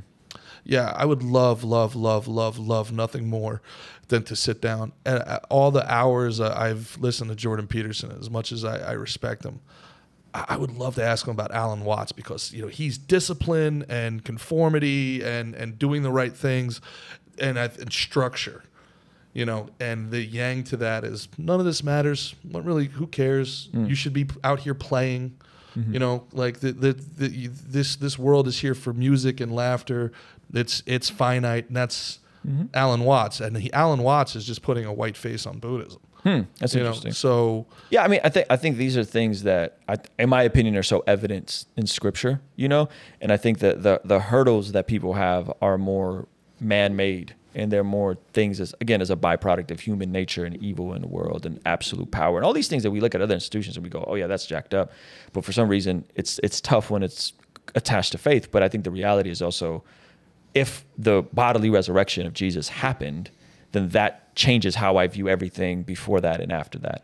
And so I look at my life, I look at the scriptures, I look at history through the lens of that event. And if that event happened, which I believe it happened based on the testimony of the apostles, the fact that they had nothing to gain from that. They had everything. But to for a lose long from time, that. you didn't, right? Well, So you said you were actually, born again. I find that interesting. Okay. So could you, because I mean, obviously I'm familiar with the story of the resurrection, Easter, all that. Yeah. I'd like to hear like your version. Because that's something you brought up a few times. Like you said the bodily resurrection is like kind of the cornerstone of your belief. Yeah. So take me through that. So like they crucified Jesus. Crucified Jesus. He died. He dies. They buried him. Put him in a tomb. Put him in a tomb. Put the rock in front. Put him in another man's tomb. Another man's tomb. Yeah, I it didn't wasn't know even that. his tomb. Yeah. Okay. I mean, Jesus didn't. Jesus wasn't like a super. They just kind of tossed him in there with. Well, it was a wealthy man who was a follower of him that went and got his body. They put him in a tomb. Okay. Put the rock in front. Put the rock in front. They put guards in front of the tomb, and he defies. They put guards in front of the tomb because they were prepared for him to. They thought an He was a rebel, insurrection. man. They thought an insurrection was going to start. A what? Insurrection was going to start. Insurrection. Yeah, they thought they were going to steal the body. Okay. Yeah. So they were preparing for it, and then They thought of insurrection, but they got a resurrection. Jesus they got went arrested. to Come on. That could preach. That could preach. Yeah. So 3 days later, he starts appearing to people, right? It starts after the women run to the tomb and they see that the tomb is empty, right? The rock is moved, the tomb is empty. The soldiers are freaking out because that's their life on the line. And all of a sudden, there's no body, there's no tomb, there's nothing. And then he just starts appearing to people. He starts appearing to this group of disciples, this group of disciples. And then eventually he fully appears to all of them. And not only did he appear to all of them, He appeared When you to say all of them. appeared, like he Physically, was there, like we're yeah. here So- talking, like yeah, he was yeah. So there. there's so we believe in this idea of a glorified body, not a ghost, a glorified body. So when we get to heaven, we'll have a perfected body, void of all the sin that this world has put on us, right? So we'll be us. I'll get my abs eventually, bro. Yeah. Gerard will be 8% body fat. I will be yoked up and that. So I'm 8%. never gonna wear a zipper, not even once. 8% body fat. Jesus shows up. His abs are even more shredded. No, I'm So Jesus shows up Jesus. and he starts showing himself, right, to them, and but then it like increases. So now, did they talk about like his travels or like what, like how the stone was never moved? The stone was moved. It was moved, It right? was moved, yeah, probably by an angel or by Jesus himself. I don't know who moved the stone. And so here's And now he goes into town and starts. goes into town. He's around for 40 days. He appears to all the apostles, everyone. Then he appears to a crowd of 500, right? And all of this goes back to, again, 1 Corinthians, the earliest And he's book like written. showing the holes in his The hands. whole thing. and, Thomas is right. like, Thomas is doubting. He's like, here, the whole bit. So he's like, here. Like he just hears, I'm here, right? We're here. Right. And so he shows himself to 500. And then all of this is documented in the first creed, which is in 1 Corinthians chapter 15, where people read it and they think it's the Apostle Paul writing. Again, 1 Corinthians, the first book ever written, the first letter in the New Testament. And he says, this that I've received, I've passed down to you. And that first creed is, Jesus died for your sins, as according to the scripture, that he was crucified, that he rose from the grave, according to the scripture, and that he revealed himself to the apostles, to James, his brother, right? Because remember, James wasn't a follower, he wasn't an apostle. And then and then Peter and all these guys, and then to the 500, and then last of all to myself. So Paul is reciting a creed from like an oral creed from the very first couple days, weeks, years after Jesus He's been kind of was around. documenting He's Jesus' been motions. not only just documenting, like this is what was common amongst the early church, this creed that he puts into 1 Corinthians chapter 13. And so that makes it into scripture, but that's pre-scripture. That's pre that book. And so all of these folks believed, the claims is that they believed enough that they were willing to all be martyred and die awful deaths and stand nothing to gain from it and everything to lose from it, on top of everything that happens after that, which is where church history becomes really fun. And Protestants don't really talk about church history. But again, Bartholomew goes to Armenia. Bartholomew and Jude go to Armenia, right? Peter goes to Rome. Paul is just everywhere. He's just traveling around, right? Doubting Thomas goes plants a church in India, and all these folks have successors, right? Jerome and all these guys that are like, they knew Peter, and they all go on writing stuff. And so it's not like this like one thing and then like Peter plants a church in Rome and then you get the Catholic Church. No, there was dozens of churches all over the world. They were spreading everywhere. And then you get into the Nicene Creed, and then the letters start happening and they start transcribing. There's one gospel called the Gospel X, where they believe the other gospels come from. Luke writes Luke and then writes Acts, the early church. So it's like Luke was hundreds of years after. no, Luke Luke was written. The theory is that all of the Gospels and all of the New Testament was written before 70 AD because the temple and Jerusalem was destroyed in 70 AD. So this is more of a conservative position that I would hold, is that because that was like Jerusalem burning was such a big deal that like there's no way this stuff was written afterwards, because they all would have referenced what a catastrophic event Jerusalem burning in 70 AD had been on the Jewish people. So, if you don't mind, back to the. So, you said Paul was the last one to see him. Paul was the last. No. There was the 500, and then he appears to Paul, who Paul hates Christians. He's working to destroy the church, and he is on his way to Damascus, on the road to Damascus, and then Jesus literally knocks him off his high horse. He's blind. He hears a voice, instantly converts to becoming a Christian, goes sits with the apostles at the church. And then Paul writes the I think more than 60% of the New Testament epistles, and really takes it to another level and spreads. So then Jesus he ascends back to sends heaven. to heaven, yeah, after 40 days. Okay. Yeah. And now so that's the 40 days after Easter, after his rise. Yeah. So some people and still don't we- celebrate that 40 days. I thought the 40 days came before Easter. Like No, I think the that's Lent, right? Lent. That's more of the Lent side of things. And what is it? What were they going into when Jesus got crucified? I should know this. Well, it was a festival. The Passover. The yeah, Passover, right? So they were going in for the Passover, and I think there was something before that Passover. I mean, and that's the thing. I mean, Jesus doesn't necessarily have to be God to be an interesting character. And this is something I think, Christians get offended when I say this. Is this the thing that you wouldn't say with Enzo? Yeah, Enzo didn't want me to talk about this. Yeah. Well, you could have just talked about it, but yeah. But I'm respectful. I'm respectful of people. Like, the idea of Jesus the rebel interests me far more than the idea of Jesus the God. Okay. It resonates with me more as well. Are you familiar with the Pantera theory? Mm-mm. The idea that they know the soldier that raped Mary and Jesus's parentage goes to this soldier named Pantera. Okay. Stationed in Syria, German born. And the idea that this was a guy, and try to just think of it from a contemporary perspective. Mm-hmm. And that this is as blasphemous and it's rough to say, but virgin birth off the table. It's a rape birth. And also Mary was what, 13? Yeah, she was young. Yeah. So again, when we think about Mary, and again, we presentism is a disease that we all live that our current culture is suffering from. But I'd love to hear you say the story without presentism and contemporary and. So there was a soldier Pantera. Hold on, real quick. Yep. Are you good? Do you need the charger? Yeah. Okay. Can I set him up with the charger? For sure. Let's get a cover. Cool.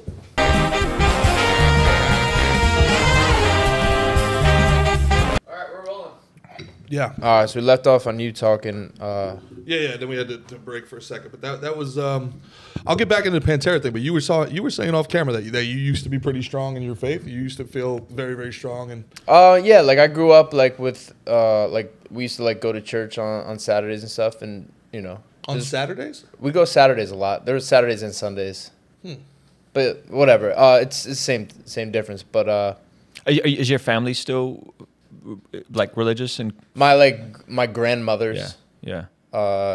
My one grandmother especially. Yeah. But I grew up when did you start walking away from it or questioning? See, that's the thing is I wouldn't say I was walking away with it. I honestly going to church was the most boring hour of my week. So you know what I mean? That was that I didn't enjoy that. I mean, think about it. You're a kid and they give you booze and it's still boring.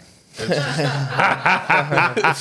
only a sip at the end. Hey, you know what I mean? I was an altar boy, bro. So I appreciated the holy wine. Mm. Yeah. Oh, okay. Yeah. No. I guess I had a strong relationship with God growing up. It's not really I really lost it, but I didn't. I don't know. I just became. I'm open to a lot of things. I think there's a lot of stuff out there. I think there's stuff from all different there's Buddhist stuff I like. There's different stuff I like there. I'm big into karma. I think karma is a real thing. I think I don't know. There's just a lot, and it's not it's just kind of my I just know there's a lot out there, and there's nothing has been necessarily proved beyond a doubt, and I know that's why it's faith and different stuff. But so that it's kind of just kept me. You guys know that's why I've been quiet too. Like I said, you guys seem you definitely have strong convictions, and you are well read in these subjects. And I'm a little more up in the air, and I'm still kind of figuring my stuff out. So you guys know who Alex Hormozi is? No. You should check out Alex Hormozi. You guys would like it. Yeah. So Alex Hormozi is an interesting guy. He's he has this company called GymLaunchAcquisition.com. He grew multiple $100 million businesses. Really interesting guy. Comes from the fitness community, and so he's blowing up in the self-help. I don't even call it self-help. It's just business. He just does really good business stuff. And you know why you're not rich? You're not working hard enough. Probably, work more hours. Probably, yeah. No, he's a little different.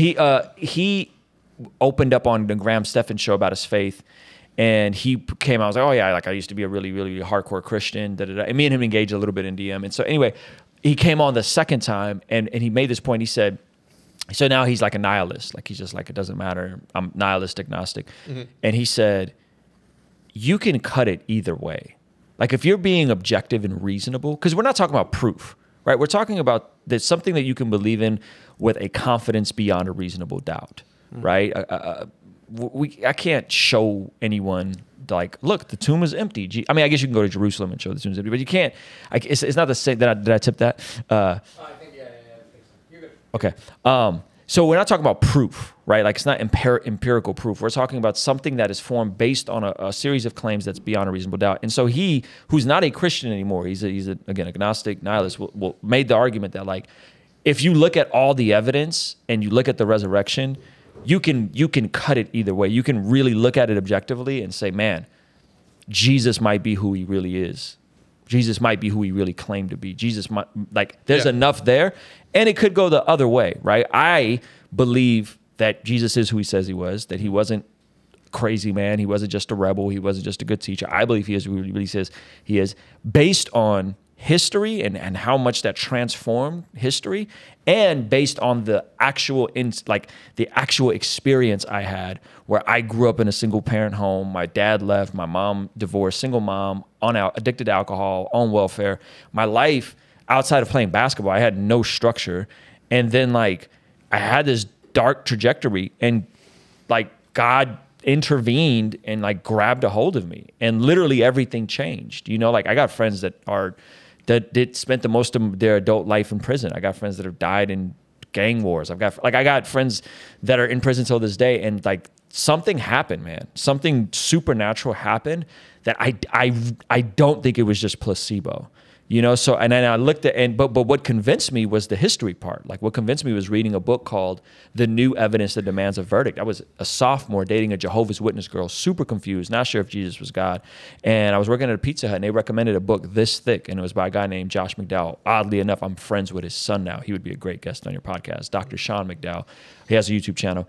I read his book as a 16-year-old sophomore in high school and was like, dude, there's enough here. And then I surrendered my life to Jesus, and literally everything changed. And it was a supernatural event that was like, I'm telling you, dude, the things I hated, I started to love. And the things I loved, I started to hate.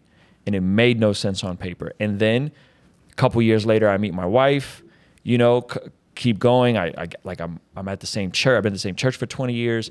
And the trajectory that our friends have gone down, the trajectory that we've gone down, and the fact that like everything just aligned. And then when you add kids into the equation, and it's like there's another human that like, had that not happened, I wouldn't have met my wife. Had I not met my wife, there wouldn't be another human, two humans, and these humans are gonna like. It's a paradox again of free will. Sure. And there being a form of providence and predestination, that God is on the throne. Psalm 24:1 says that the earth is the Lord's and everything in it, the world and all the people in it. Ultimately, Jesus is king. Ultimately, it all belongs to him. So the more I just surrendered and was willing to cooperate, the more that led to flourishing. So to me, this almost goes back to what Mickey was saying earlier, though. Like, you don't have to be a Christian to appreciate the structure that Christianity gives you, and the path that it can put you on. And it's do this, don't do that. This is good, this is bad. Sure. Associate yourself with these people, don't associate yourself with those people. We talked about Napoleon Hill, manifesting your future. Manifesting is just another word for praying, right? In many different ways. If you're meditating, that's prayer. I mean, to me, so many of these things are the same. So like, and this is not to question your faith or anything like that. Sure. It's simply, of course, good things started happening once you started making the right decisions and you started living a structured lifestyle, right? But it wasn't just I started making the right decisions. There was a changing of my will. There was the trajectory of my being became different. It was like a light switch went on. Why you though? I don't know, because God is good. Because I didn't deserve it. Because I was a scumbag of a kid that like got arrested at 11 for breaking into houses with a single mom that was working nights, running the streets. Like, I don't know, because I was an idiot. Like, I have no idea, you know? It just, something happened.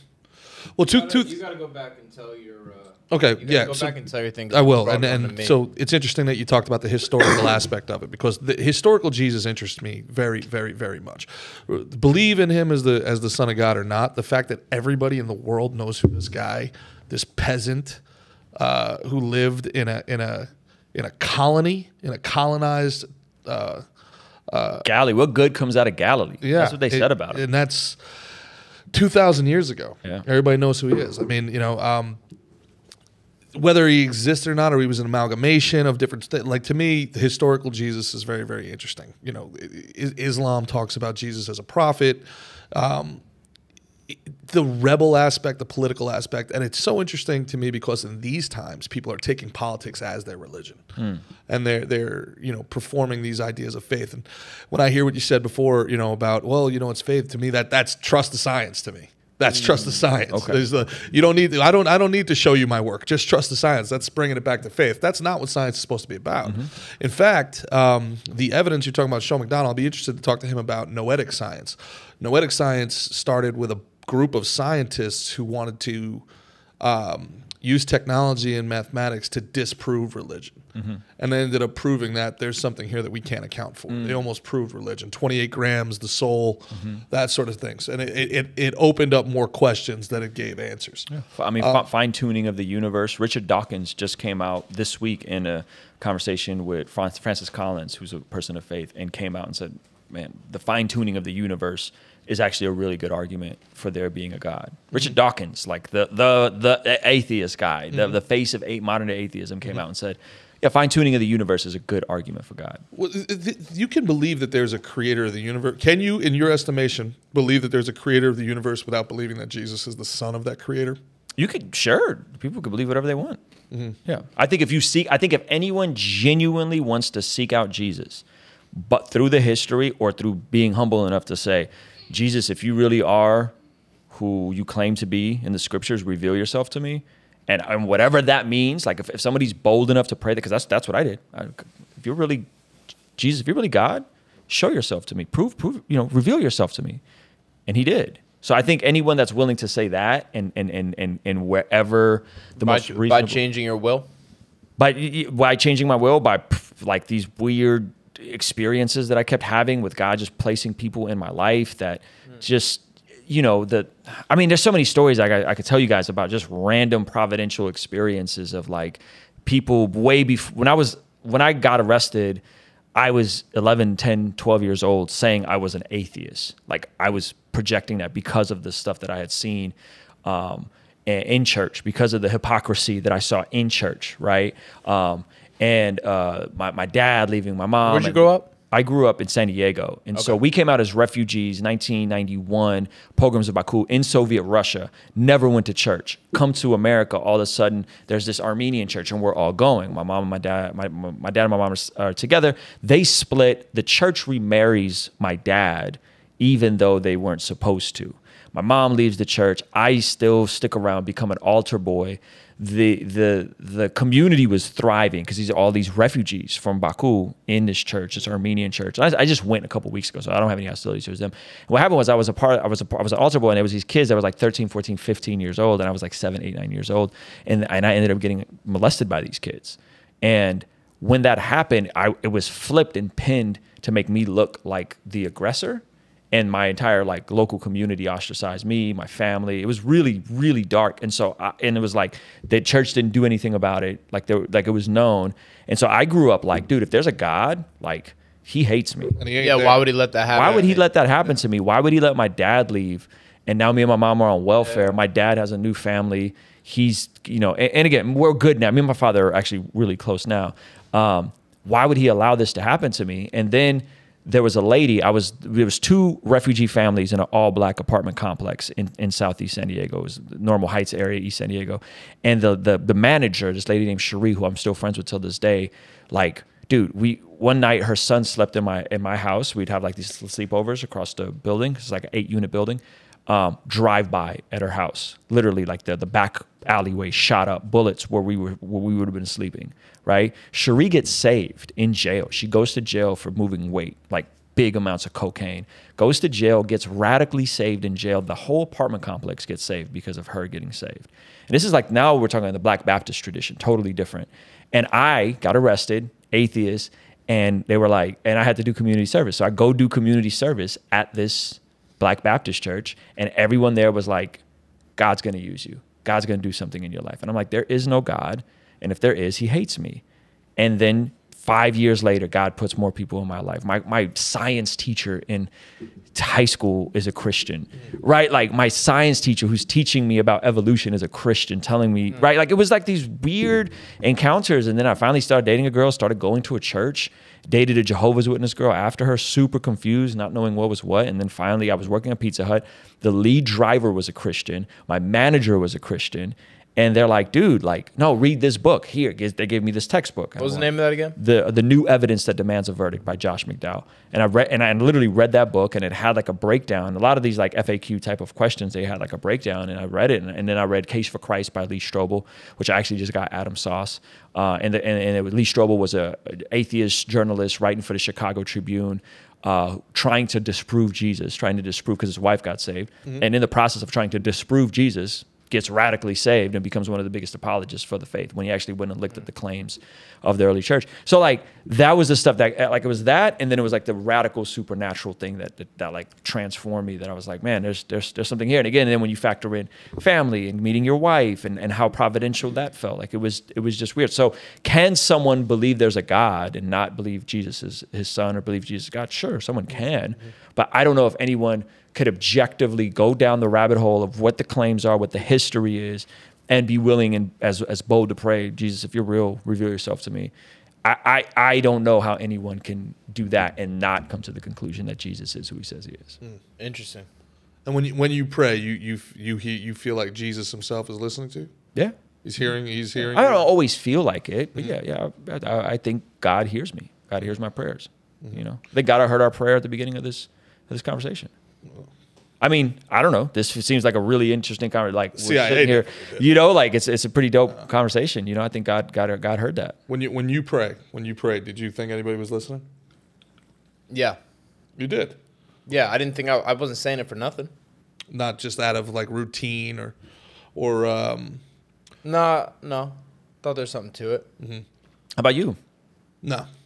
When you prayed, you didn't believe anyone was listening. No, but also you're just going through the motions. Yeah, 100%. It was cultural. You know, like we're all gonna recite the Our Father together, and then we're all gonna do a Hail Mary, and then we're all gonna stand. He's been cynical always. Yeah. No, but even like this is little Gerard. It was from the very gonna call you doubting Gerard. Careful. Yeah, from the careful. Jesus is gonna show up to you in a dream, Gerard. Man, dude, I like it. Sounds lovely. But this is the thing. Jesus doesn't have to. And this brings us back to Pantera, because Jesus doesn't have to be God for me to vibe with. Yeah, can you go ahead and tell your blasphemous story? Yeah, I Tell mean, me the story. it's Tell me the story. blasphemy, I'm excited. but it's interesting not. too. Like because I also think it's like it's important to express all ideas. You know what I mean? To consider and just like but it's definitely blasphemy. It's definitely blasphemy, but you have to like understanding historical context at the time. Like before Jesus was Jesus, people thought John the Baptist was Jesus. There was a prophesied Savior that was coming, and you know, so many of these things, you know, they mimic ancient texts. Sure. Right. So whether it's Babylonian text, whether it's Gilgamesh, whether it's Zoroaster, whatever. So yeah, go through the story. Yeah. So the idea of Pantera, all right, and this is like the most heretical thing that you could say in the church. Heretical? Heresy. Yeah, he's saying it right. Heretical. Heresy. No, it was just a big dumb word. You know? I said not to something I said in this interview will be called heretical by some crazy. Really? Yeah. Well, not to get off topic, but I was. You think he's about to get it too? Then. No, yeah, I think so. Yeah, if they didn't like you talk about Bruce Lee, wait till I hear you talk about Jesus, buddy. Could you beat Jesus in a fight, Mickey? Yeah, so Mickey in his mind is thinking like, he's a 5'2" Jewish dude, malnourished. Yeah, I'd bust him up. Anyway, dude, no protein. Yeah, no protein. A vegetarian, 40 days in the desert. He's $125 max. Yeah. Then he starts walking on water. Yeah, walking on water. Can't be killed. Like what am I doing? Like, yeah. Herb Dean refuses to call off the fight. He's waiting 3 days. It's like, come on, man. Jesus didn't tap, bro. Yeah, blackout before you tap out. Jesus. Anyway, that's definitely heresy. All right. That's closer to blasphemy, Gerard. That's closer to blasphemy. Let's get on with it, you blasphemous son of a bitch. Yeah, dude. So the idea is Pantera. Rome had just conquered Palestine. It was in this.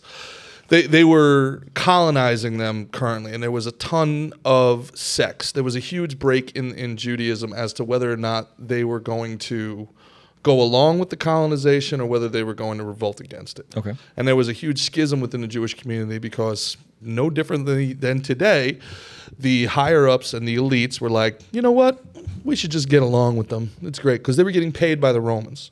They were getting paid off the chieftains to assimilate their underlings into Roman culture.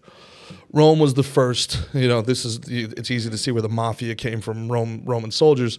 They were the first, plotto or plano, like, hey, you can be a part of Rome and enjoy all of our spoils, or you can fight against Rome and see what happens. Yep. So, they were getting what could be called a vig even back then. They were getting protection money. Jesus was part of a sect that was vehemently opposed to going along with Rome. Okay. And he went to Jerusalem to start shit. He went there because it was the biggest Passover festival of the year. He had got his crew together. He had been, recruiting people in what at the time was what could only be seen as, he would have been seen as maybe not a domestic terrorist, but he definitely would have been seen as a rabble rouser at the time. He was going after the hierarchy of... And what to go back to it, what was his motivation for doing so? Well, it's interesting. The idea is, put yourself in historical Jesus' shoe. And again, people that are listening to this, put your anger aside for a second and just think about Afghanistan today. All right? You are an Afghani. And America, or you're an Iraqi, and America has come in with guns and laid siege to your land for 20 years.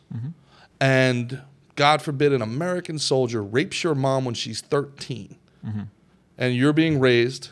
And she has you. Has you. The product of that. You're being raised as the bastard child with your brothers and sisters, your father's shame every time he sees you, and you grow up hating this colonization, this imperial nation that created you.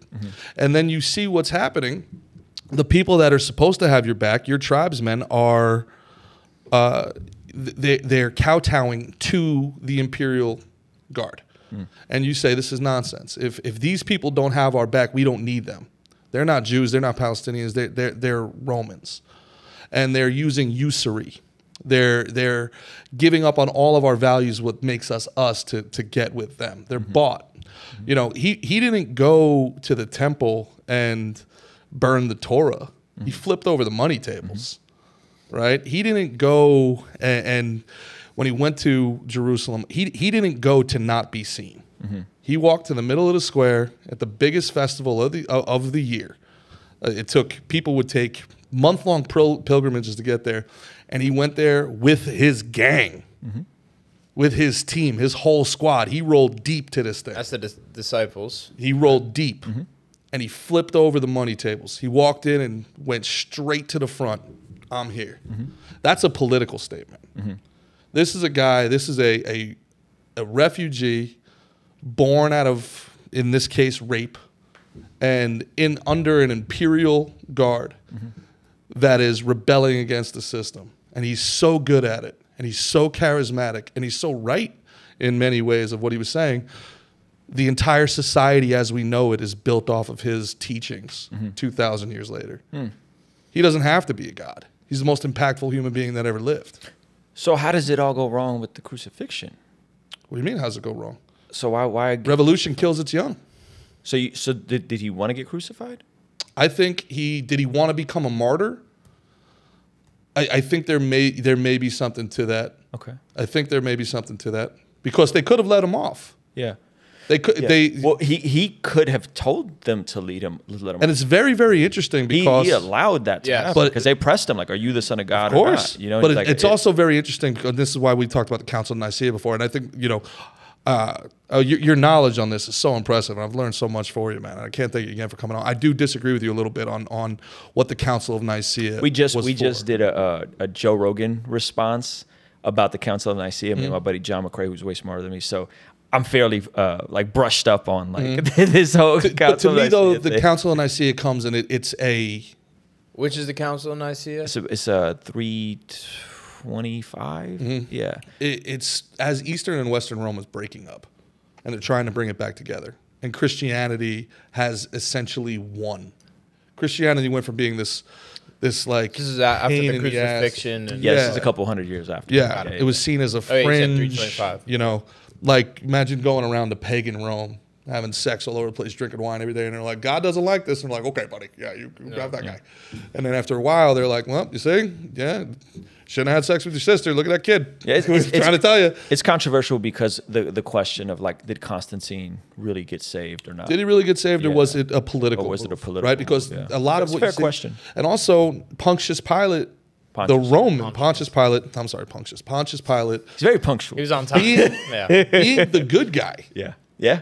Yeah. Being the guy, I don't want to sacrifice this guy. It's the Roman that's the good guy. I think It's PR. There's Yeah. so much Roman I see PR what you're in the saying, okay. Bible. So I think your theory is very interesting because it is a very Jewish theory. Like it is very much so like they were looking for a earthly Messiah to rescue them. They still are. from Rome, and they still are. They're still waiting on a Messiah. Where They still claim there's one every 2 years or so. yeah. So I think with Big celebrations in New York City. with Jesus, he, from all accounts of Scripture, right, wasn't a fan of Rome, but he also said, "Render unto Caesar what is Caesar's." Interesting, You know? And he also, but interesting. but let me finish the idea. Rebel against. There is no God, except for Caesar, who claimed it was a god. And also, hey, when Caesar wants to tax you, it's okay. You can have. Yeah, I mean, yeah. I think there's a time and a place. I think there's a time and a place. And Rome, the actual Book of Romans echoes this. Like, there's a time and a place to respect whatever authorities, because again, we're looking big picture. God's ultimately providential. God's ultimately in control. So whatever authorities God has in place, you don't have to go along with everything they're saying, but there needs to be some degree of like, well, God's ultimately on the throne, and we need to allow some reverence and respect for them, even if we disagree. I think that's what Jesus was getting at. Again, another paradox, right? Sure. So let me finish this idea. So I think the Jews were waiting for a King Messiah. Jesus comes as the lamb sacrifice, but he's coming back as the lion and not the lamb. Like he's coming back in what the Jews are waiting for. We're waiting for back then. He is coming back to establish a new heaven and a new earth. Do you go along with the book of Judas, which was obviously it was left out of the canonical books, but that No. he instructed Judas to betray him, so that No. I mean, no, I don't think so, because the Gnostic Gospels have so many problems in terms of authenticity, when they were written, the timelines are so further out that like 100 years after the Gospels were written, that's when the Gnostics came on the scene. And then the conclusions of a lot of what Gnosticism taught was the material world is bad, and everything physical is bad. So I mean they were extremists. They lived Yeah. in the caves and stuff like that. Yeah, they were pretty wild folks. But so I say all that to say, like, I could understand how you could see that, right? And I would say, I read the Bible, frankly. Yeah. I read the Bible as a treaty between monotheistic East and polytheistic Western Rome. okay, I read it as a treaty, okay. and this is how we're going to live together under one Rome. When you had Gall and You mean the New Testament? You don't mean the whole Bible? I mean the New Testament. New 'Cause Testament, The okay. Old Testament is the Torah. Basically. Yeah. Old Testament was Babylon. They were under Babylon in the Old Testament, which is So- probably even worse. Yeah. Yeah. And I do. I see, and again, the canonical arguments and the Council of Nicaea as, hey, look, Jesus was born in the summer, but Saturnalia is December. Let's just keep Saturnalia. It'll keep Yeah, the pagans happy. they definitely assimilated those holidays. That's You're the thing, right? correct So about to that, me, yeah. this is a transitionary period. This is how we're going to play nice. All that. There's precedent to what you're saying. I'm not disagreeing with that part of it. I think the question becomes: was Christianity thriving and flourishing worldwide pre-Rome? And I would before Rome took it on, I would say absolutely. Again, in Armenia, in Egypt, and in Ethiopia, right? All Eastern though. right? So I think even in the way we're framing this conversation, we're still looking at it from a very Western view, but it had spread and was vastly popular in other parts, so much so that Armenia and Ethiopia took on Christianity as its official country. Sound like religion. a Christian hipster, bro. Like Rome was that was corporate Christianity, bro. No, but I'm just saying there's something to say that if we're looking at the two oldest Christian nations that are still around as nations today, that they predate Rome. And then usually when we think of Christianity, we associate it with Rome, but we kind of look away when we look at the rich history of Ethiopia and Armenia. You know, like those are that predates the Council of Nicaea, that predates Constantine, that predates all of that stuff, and they're still here, like they're still around, and they still believe all the same stuff. You know, so I could see what you're saying. I'm just saying there's other churches that I think get omitted from the conversation, and I think that shows a more robust, more diverse view of Christianity than just Rome. What do you think Christianity's role today, 2,000 years later? I think it's the same that Jesus said it was. I think it's to go and to make disciples, and I think from making disciples, faith in Jesus leads to human flourishing, and I think as a byproduct of that, the church is to be the hands and feet of Jesus. So when it says Matthew chapter 25, my favorite chapter in all the Bible, Jesus, I'm sure you guys have heard of the parable of the talents. He gave 1 5, he gave 1 3, he gave 1 1. The guy who had 5 doubled up. The guy who had 3 doubled up. The guy who had 1 buried his, right?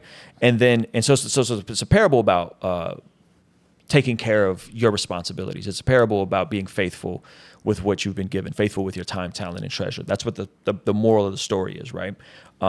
However, that's Sonny Bronx Tale 1. The baddest thing in the world is wasted talent. Yeah. So but what people miss is from that, it goes into not a parable, but it goes into Jesus says, hey, on the last days, I'll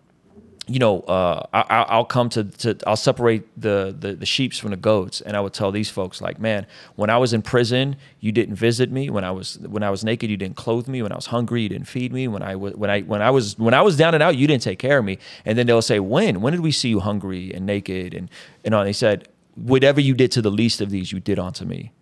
And then he goes on to another group and he says, and all these things, when I was hungry, you fed me. Whatever you did to the least of these, you did unto me, right? So he affirms one.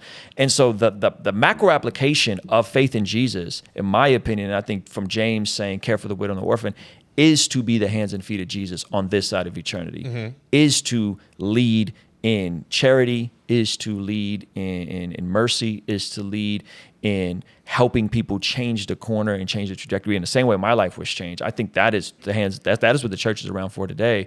And I think it is an institution that has done great good, just when it's been meddled in politics, it's been just corrupted at times. But I still think if you look at the ink press and literacy and universities and hospitals and charities, and the vast majority of charity work done worldwide is still done by people of faith, right? Like all these hospitals, St. Mark's, like these are all Christian established things. Our universities were all Christian established universities initially at the Ivy Leagues. So I think I believe it will be a huge force for good after we get through this cleansing that you're eloquently pointing out. The Catholic Church dealt with it 20 years ago, really messy. The Protestant Church is dealing with it right now, really messy, bad.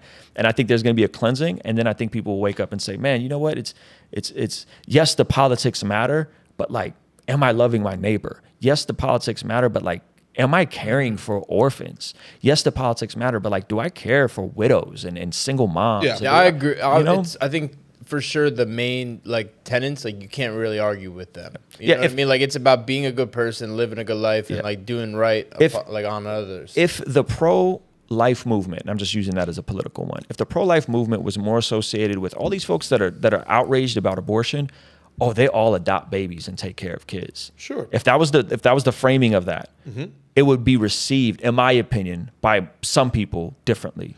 Well, there's no doubt about it. I mean, look, leadership is not it's not a Ukrainian flag emoji in your Twitter profile. It's, look, man, you think guns are a bad thing, Matthew McConaughey?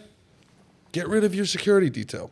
Yeah, the guns thing is really weird to me in terms of if you are not adopting kids, but you're vehement that somebody else should have one, I don't want to hear your word. And to be fair, Christians adopt at almost 3x the rate as non-religious. Sure, people. dude. So I like Christians. There's a certain level of me, the cynicism. I resonate more center right than center left because I find the left to be driven ideologically, and I feel like the right is driven by greed. And I understand greed, and I trust greed far more than I trust an ideologue. I trust somebody to not burn something down because it's not profitable for them, whereas an ideologue will burn it all down because they think their eternal soul. That's a great assessment, right? Yeah, So like while I disagree with the right, I understand it and I trust it more than I do the left, the current incarnation of it.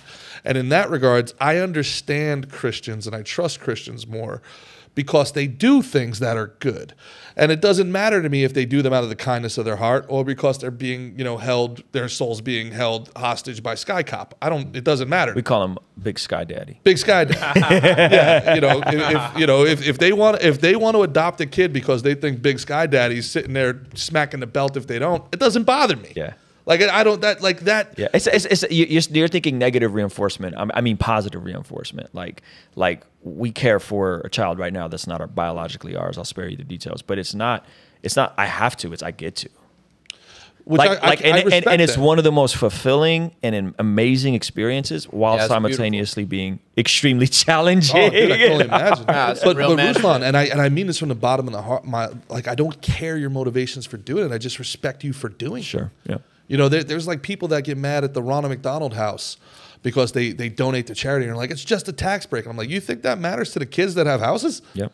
I don't think who cares what the motivation to do the right thing is? Yeah. So I trust that more than I trust the other side. I trust, even though I disagree on a philosophical level. Sure. I trust the Christian more than I trust the atheist. Okay. I trust the anxious more than I trust the nihilistic. Because the nihilistic isn't going to care.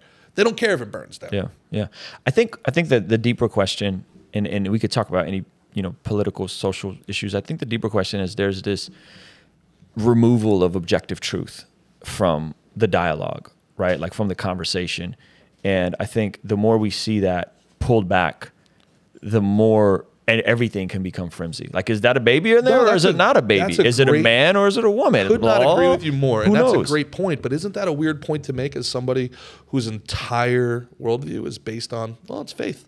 No, but that's what I'm saying. I said a reasonable conclusion, right? Like a reasonable conclusion. So it's faith anchored on a reasonable conclusion that Jesus is who he says he was, died and rose from the grave. And I do want to give you credit. And anybody who's still listening at this point, I mean, you deserve all the credit. You've answered more questions more fervently and more factually than any vaccine scientist in the world over the last hour. You have defended awesome. your thesis. I appreciate it. More fervently than anybody at the CDC in the last 2 years. Well, again, reasonable, right? Reasonable conclusion. Like, if we can conclude beyond a reasonable doubt that Jesus is who he says he is, in a world where everything is not objectively true, what's your truth, my truth, I think that, to me, is the most important question. Like, if this dude, one, did he really claim to be God? If he did, that's a bold claim. Two, if he claimed to be God and then he prophesied his own death and then he died and then he rose, well, that kind of makes the point of who he says he was. And I think my heart would just be like, man, explore that and see what conclusions you come to. Because I don't know of a whole lot of people that have explored that and been like, meh. I think most people come to that, and then some people struggle, and life hits them, and then they drift, or they take some of that other ideologies, and that causes them to get deconverted, or whatever. But I think most people, when they look at the resurrection of Jesus, they go, man, beyond a reasonable doubt, there's something here. And the rest of it is faith. I'll give you that. The rest of it is faith. But it's not a blind faith. It's not like it's a faith.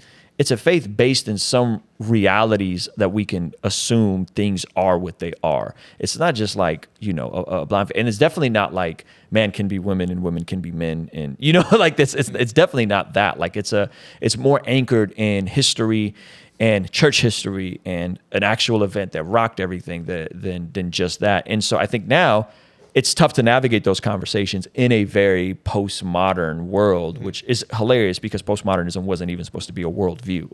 Like it was supposed to challenge the status quo, not become it. Well, now we don't have enough time to go deep into that. We'll have to have you back again, man. But the whole idea was you can't create revolutionary environments in times of prosperity. So that in order to create a revolutionary environment, you have to destroy the culture by which prosperity is based off of.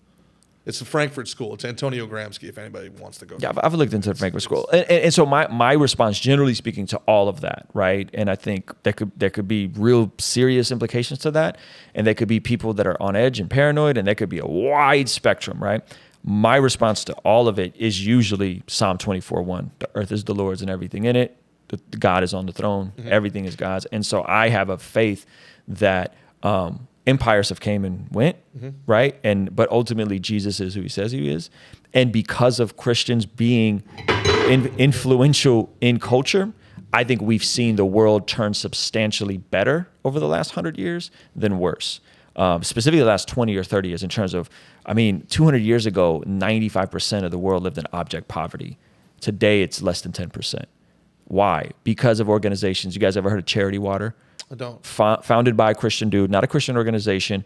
100% of the proceeds go to building wells and sustainable water filtration systems in parts of the world that needs it. That is the #1 ROI to change a village's entire trajectory, is getting them clean drinking water.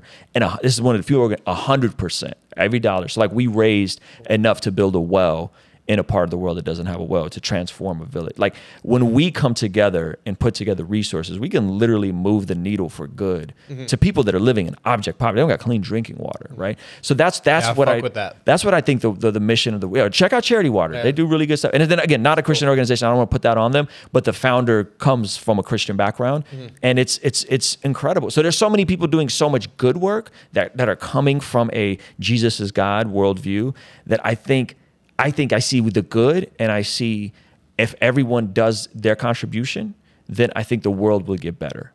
I really do believe that. And I believe good triumphs evil, even if it gets dark. Well, I think that's a great place to end on. What do you think? I agree. You have any other questions? No. Not right now. I got enough to absorb research. It's great, bro. I appreciate it. Man, thank you guys. This was fun. Thank you so much. What's next for you? You just had an album come out. What's going on? We'll drop the rap stuff. Yeah. If you want to spit a verse, you can. If you want to save it, just give the link to go check you out. On the spot. It's not live. We'll cut it. Yeah, the YouTube's been really good. That's been super fun. I think the position. What's helpful about this is that I had a specific desire for my channel of like, I want to empower people to live God's ways for their life, right? And then I go out and I went to Sean Cannell's Think Media conference just a few weeks ago, and then so meeting different people and hearing different perspectives of what I do means to them is the best thing that I think any business owner can do as a content creator. Because you think you were doing something, but what you mean to people is different. Well, you're affecting the conversation for a large, and what's very interesting about what you're doing in particular is you had fans that were fans of your music. Yeah. And now you have fans that are fans of your substantially social commentary. Yes, substantially more fans. And that has to be a very, very dangerous thing for a content creator, because you're going to gain 50 followers. You might lose 50 followers. People that don't want to hear you talk about this and only hear for rap. Yeah. Well, and so I say all that to say, hearing like your perspective earlier and just hearing a little bit about, even though you're probably not super familiar with what I do, is very valuable. So thank you guys. Like I really mean that, because I walk away from this learning a lot more about what I think I'm supposed to be doing more of, and probably what I'm supposed to be doing less of. And like being affirmed in that these conversations matter and the stuff that I'm doing matters. Dude, if nothing else, there's nobody that can say that you're, again, we're circling all the way back to the beginning of the conversation. You're not a charlatan. Yeah. You're not reading the script. Yeah. You're not, cherry picking. At least my bank account doesn't look like that. Well, good. Good, because, it is easier for a man to walk through the eye of the needle than it is for a rich man to enter the kingdom Can I add something to that before we go? Real quick. So real quick, people always use that verse, right? And check out what the people miss what happens right after that verse. So then they go, Hey, look at him. No. He's about to defend his money right now. listen to He's about to defend. Like, Jesus wanted me to get paid. I'm not getting money like that. But I don't have any problem with people getting money. I think money is a good tool. So check this out. Stop. So look, right after that verse, the guy, the rich young ruler, right? He didn't want to give up his land. He kept all the law. And then Jesus says, sell everything you have, follow me. And he says, oh, he walked away with sorrow. And then Jesus says, harder for a camel to enter the eye of a needle than a rich person get in heaven. So the context of that is rich people were viewed as closer to God in their system. So this person kept the law, or said he kept the law perfectly, and he was wealthy. So they thought that he was better than them because in their context, he was. Rich people were blessed by God. So then the thing that comes right after that is the apostles turn to Jesus and say, who then can be saved? If this rich person who kept the law. You're telling me 2,000 years ago, Jesus was like, admit your privilege? No, check this out. No. That is not where that was going. Check this out. They're saying if this person can't be saved, he kept the law, and he's rich. We view him as holy in our society. Now, today we look at rich people not as holy. We look at them as bad, right? But Jesus says, with God, all things are possible, right? With man, this is impossible. With God, all things are possible. Again, driving home the point that being saved is a work of God and it's not on our human merit. An abundance ideology? Yeah, it's not about you and what you can do and how good of a rule keeper you are or how favored you are or how much esteem you have in a society or how popular you are, that it's actually the supernatural, impossible work of God, that God's doing something impossible, making it possible by saving people. And that is, I think, a great place to live this up, because I think people, like, that verse is actually about salvation, in the fact that on our own merit, none of us are going to be saved, but it's the blood of Jesus that saves us. Shit, we wanted to wrap up, and now I have another question for you. What's your interpretation of technology and science's role within Christianity? I think it's a tool. I think it's just like money. I think it's a tool, right? We can take a brick and build a hospital, or we can take a brick and start a riot, throw it through a window. So I think it's a tool, and I think that's why we have to be very delicate with it. I think we have to be very careful, especially technology nowadays, right? And science too, especially when the science changes and biology is no longer biology. I think we have to be very careful with those things. Yeah. Interesting, man. Well, Ruslan, man, let them know where people can find you. We'll have all your stuff in the description. Yeah, Ruslan KD on all platforms, man. I appreciate you guys. Awesome. What's your favorite song you ever did? I have a song on my latest project called The Great Nap. The Great Nap. And I think people like it's like a little life story, overcoming adversity type song. Yeah. Top 5 rappers of all time. Go. Oh, man. Okay. Jay-Z, Nas, Tupac, Eminem. I don't have a fourth. That was 4. 4. Gosh. Andre 3000. Not repping Andre 3000. Not repping for any Christian. Andre 3000. KB doesn't make your Kendrick. top 5. Kendrick. I'll put Kendrick in the top 5. Kendrick is number 5. Yeah. Not a fan of Biggie. No Biggie, huh? I wasn't a big fan of Biggie, but I think technically West you'd have Coast to put him on dudes. there. Yeah, we didn't like West Biggie. Coast dudes. Yeah. Unbelievable. All right, brother. Ruslan, thank you so much. Appreciate you guys, thank man. you, This was brother. fun. Man. Thank you so much. Check out Ruslan. Check out his, there's so much information that you can learn from him. There's so much perspective that you can gain from him. Even if, you remain unconvinced, or if, the very topic makes a lot of people uncomfortable to have these conversations, man. The whole idea of no religion, no politics, that's got to go out the window. Yeah. Talk about these Yeah, things. talk Lord. about anything, man. We're all everyone's people. You know what I mean? People are people. Yeah. And if people don't like it, they can catch those hands. Facts. Like, what's that Lick song? and We should play out on that song, David. David, take us out. Yeah. Try Jesus. Don't Don't try try that. me. That's Toby. That's my buddy Toby. I throw hands. Yeah, You know, him. That's Toby's just a great. Christian. Is he really? Yeah, he's a Christian. Solid guy. He always has his wife with him. Yeah, Yeah, he's dope. he's That's dope. just Yeah. funny as hell. That's a really funny video. The way he's just like he just stands there like Yeah. still. Yeah. He's like- Toby's cool, man. Toby's one of those guys that I think is as a person of faith is doing it really well. Yeah. Hey, what were your thoughts on Black Lives Matter? Jesus, Gerard. You just man. made me take the Lord's name in vain over here, bro. I appreciated the sentiment and really, I got to spar in the morning. I got to eat. This poor guy, I really dislike the organization. From day one. I don't know I don't know a single person that donated to Black Lives Matter, and I know a lot of people that come from like my buddy started a campaign called the And One to respond to that the And campaign. So I think the organization is just a complete train wreck. Exploitive and Terrible. But I think the sentiment, I mean, like it's a commonsensical sentiment, right? Like, and it's such a great marketing thing. But I think that organization is, man, they did a number on people. They did, and they're still doing it. Awesome stuff, man. Ruslan. So this is Slick and Thick. Slick and Thick. That's what we're going with from now on. Yeah. Mickey Gall, Gerard Michaels, Ruslan. Thank you guys so much. Subscribe. Let's Do all that get cool it. stuff. Peace. Peace.